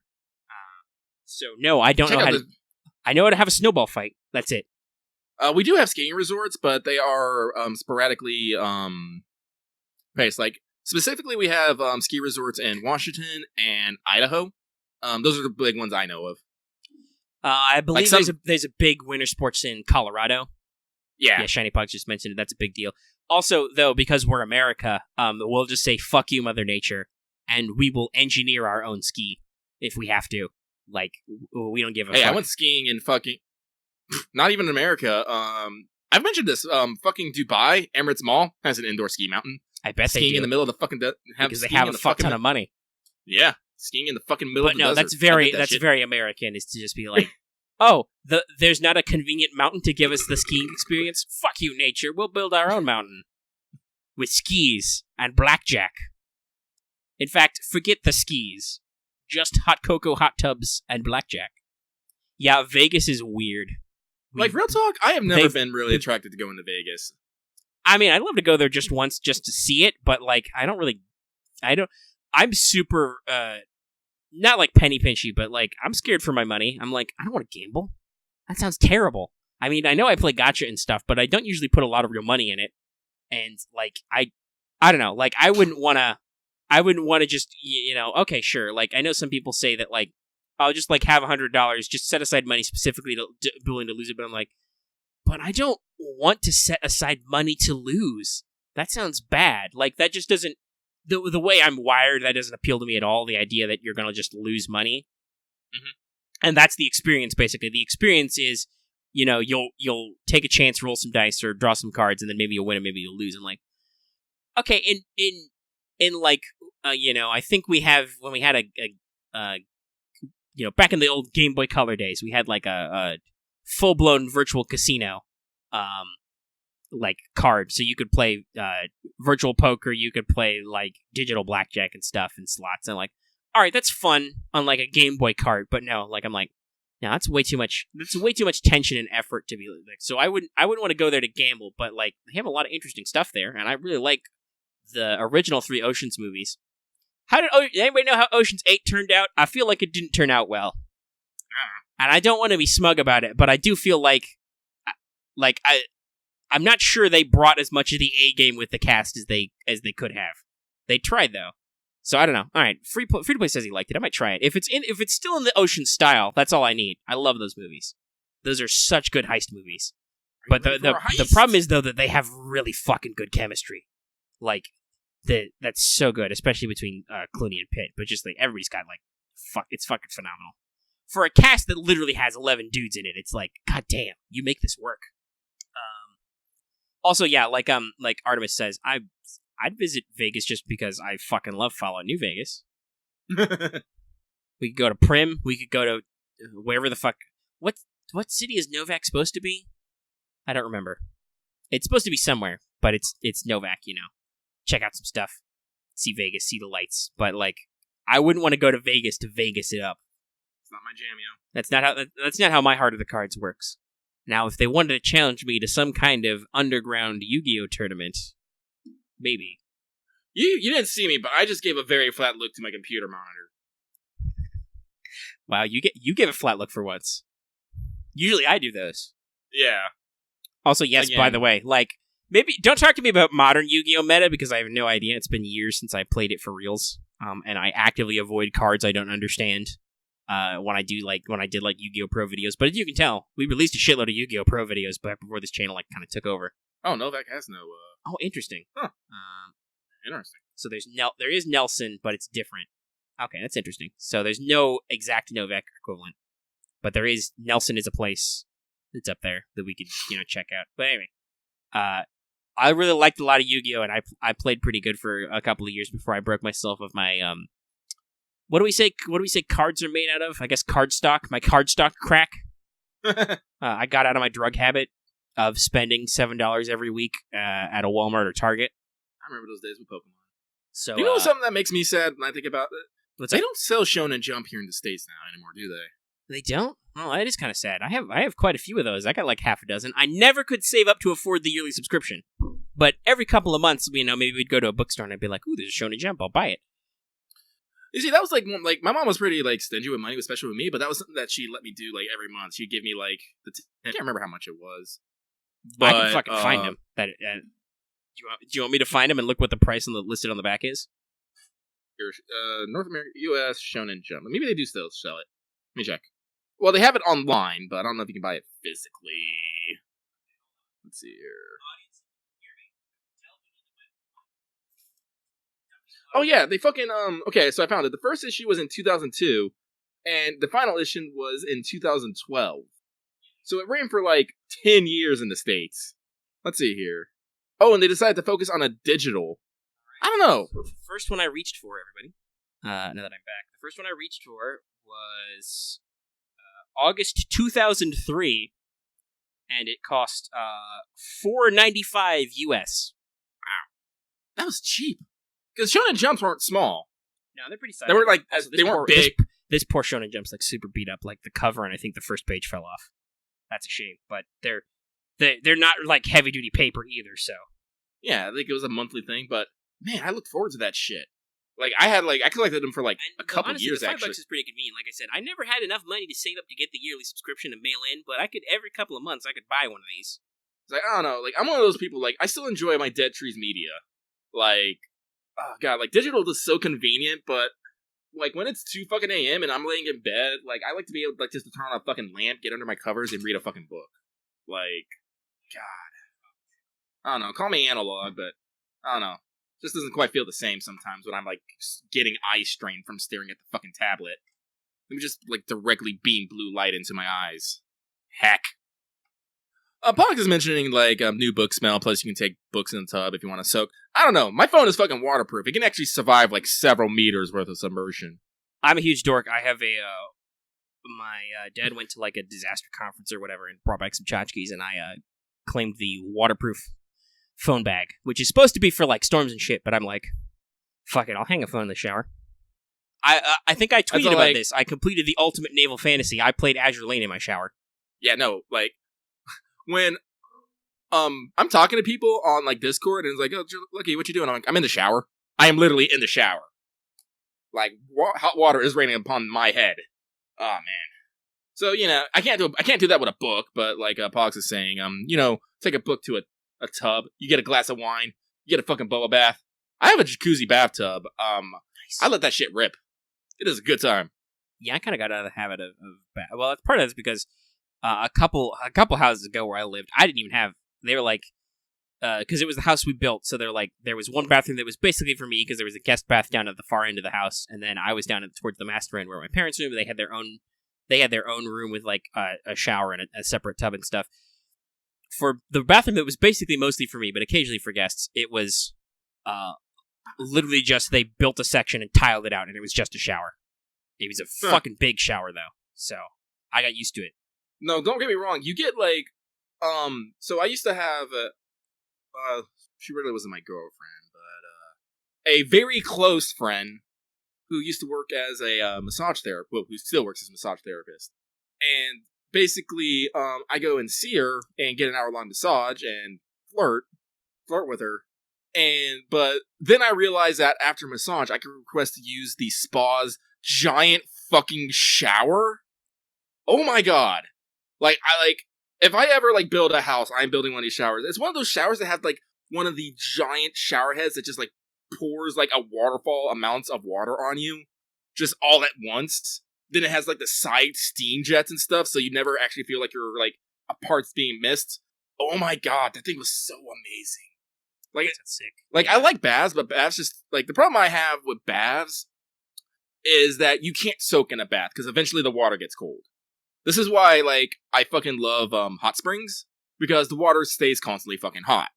Like you start a bath, like after 20 minutes, the bath gets cold and you have to get out the fucking anyway, or you have to add more hot water, and that's a fucking hassle.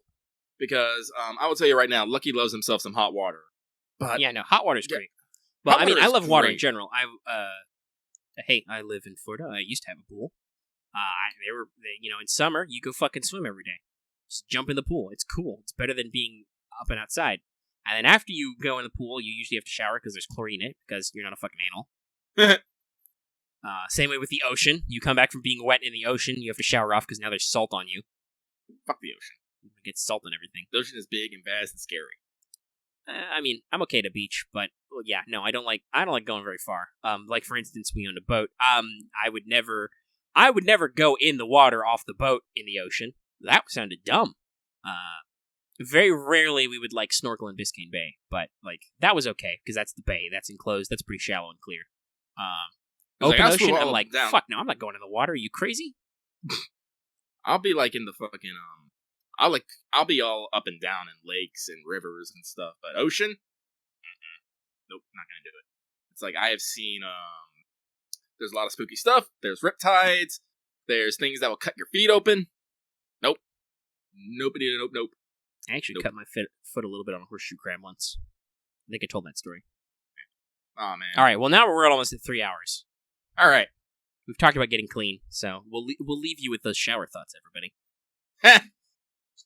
And I'm sure some of that'll get edited down because I legitimately have no idea how much talking you did while I physically stepped away from my machine to fuck around at my counter, and my bookshelves. But yes, so we're gonna wind down now. I'm gonna go eat dinner. This video will probably take like 2 days to render, so I hope you enjoyed it live, everybody. But What's Up is long, so it takes a long time. So we're gonna go ahead and say that for the YouTube audience, if you like this episode, give it a like. If you have any comments about anything we talked about, go ahead and give them in the comment section down below. And you can also join our Discord, where you could have listened to this episode live. You can have lots of fun conversations with fun people. And of course, if you're new here and you haven't already, please subscribe to our channel and get all your fun episodes in as we release them. Don't forget to hit that bell for notifications if you're already subscribed, so you always know when we post a new episode. Because like I said, hey, this one What's Up takes a long time to render, so you never know when it'll come out. Mm-hmm. And like I said at the front of the show, consider supporting us on Patreon. You get this episode in audio version early, downloadable right away. As we mentioned at the top, normally the live listen is for our shows like What's Up and Let's Talk FGO is exclusive to our gold patrons. So we do this every week, but occasionally, part marketing, part just we like to talk to the public occasionally, though I feel like Lucky, do you agree that it might be a little exhausting if we did it like every week, twice a week? Like just open to the general public? I don't know. I feel like it might lose a little bit of its novelty if we did it all the time. I don't know. It depends. There's some people that do it. It's just like, I don't know. Well, anyway, it's just normally it's a premium feature. So consider supporting us, and you can do it all the time. Yeah, that's basically the show. And if you want more, like some of the people in the audience, hey, stay tuned for the end card anytime now. It'll have a link to like the What's Up playlist and maybe some other interesting videos we did that you can click on. Just click those links right there. Oh yeah. All right, we're outie.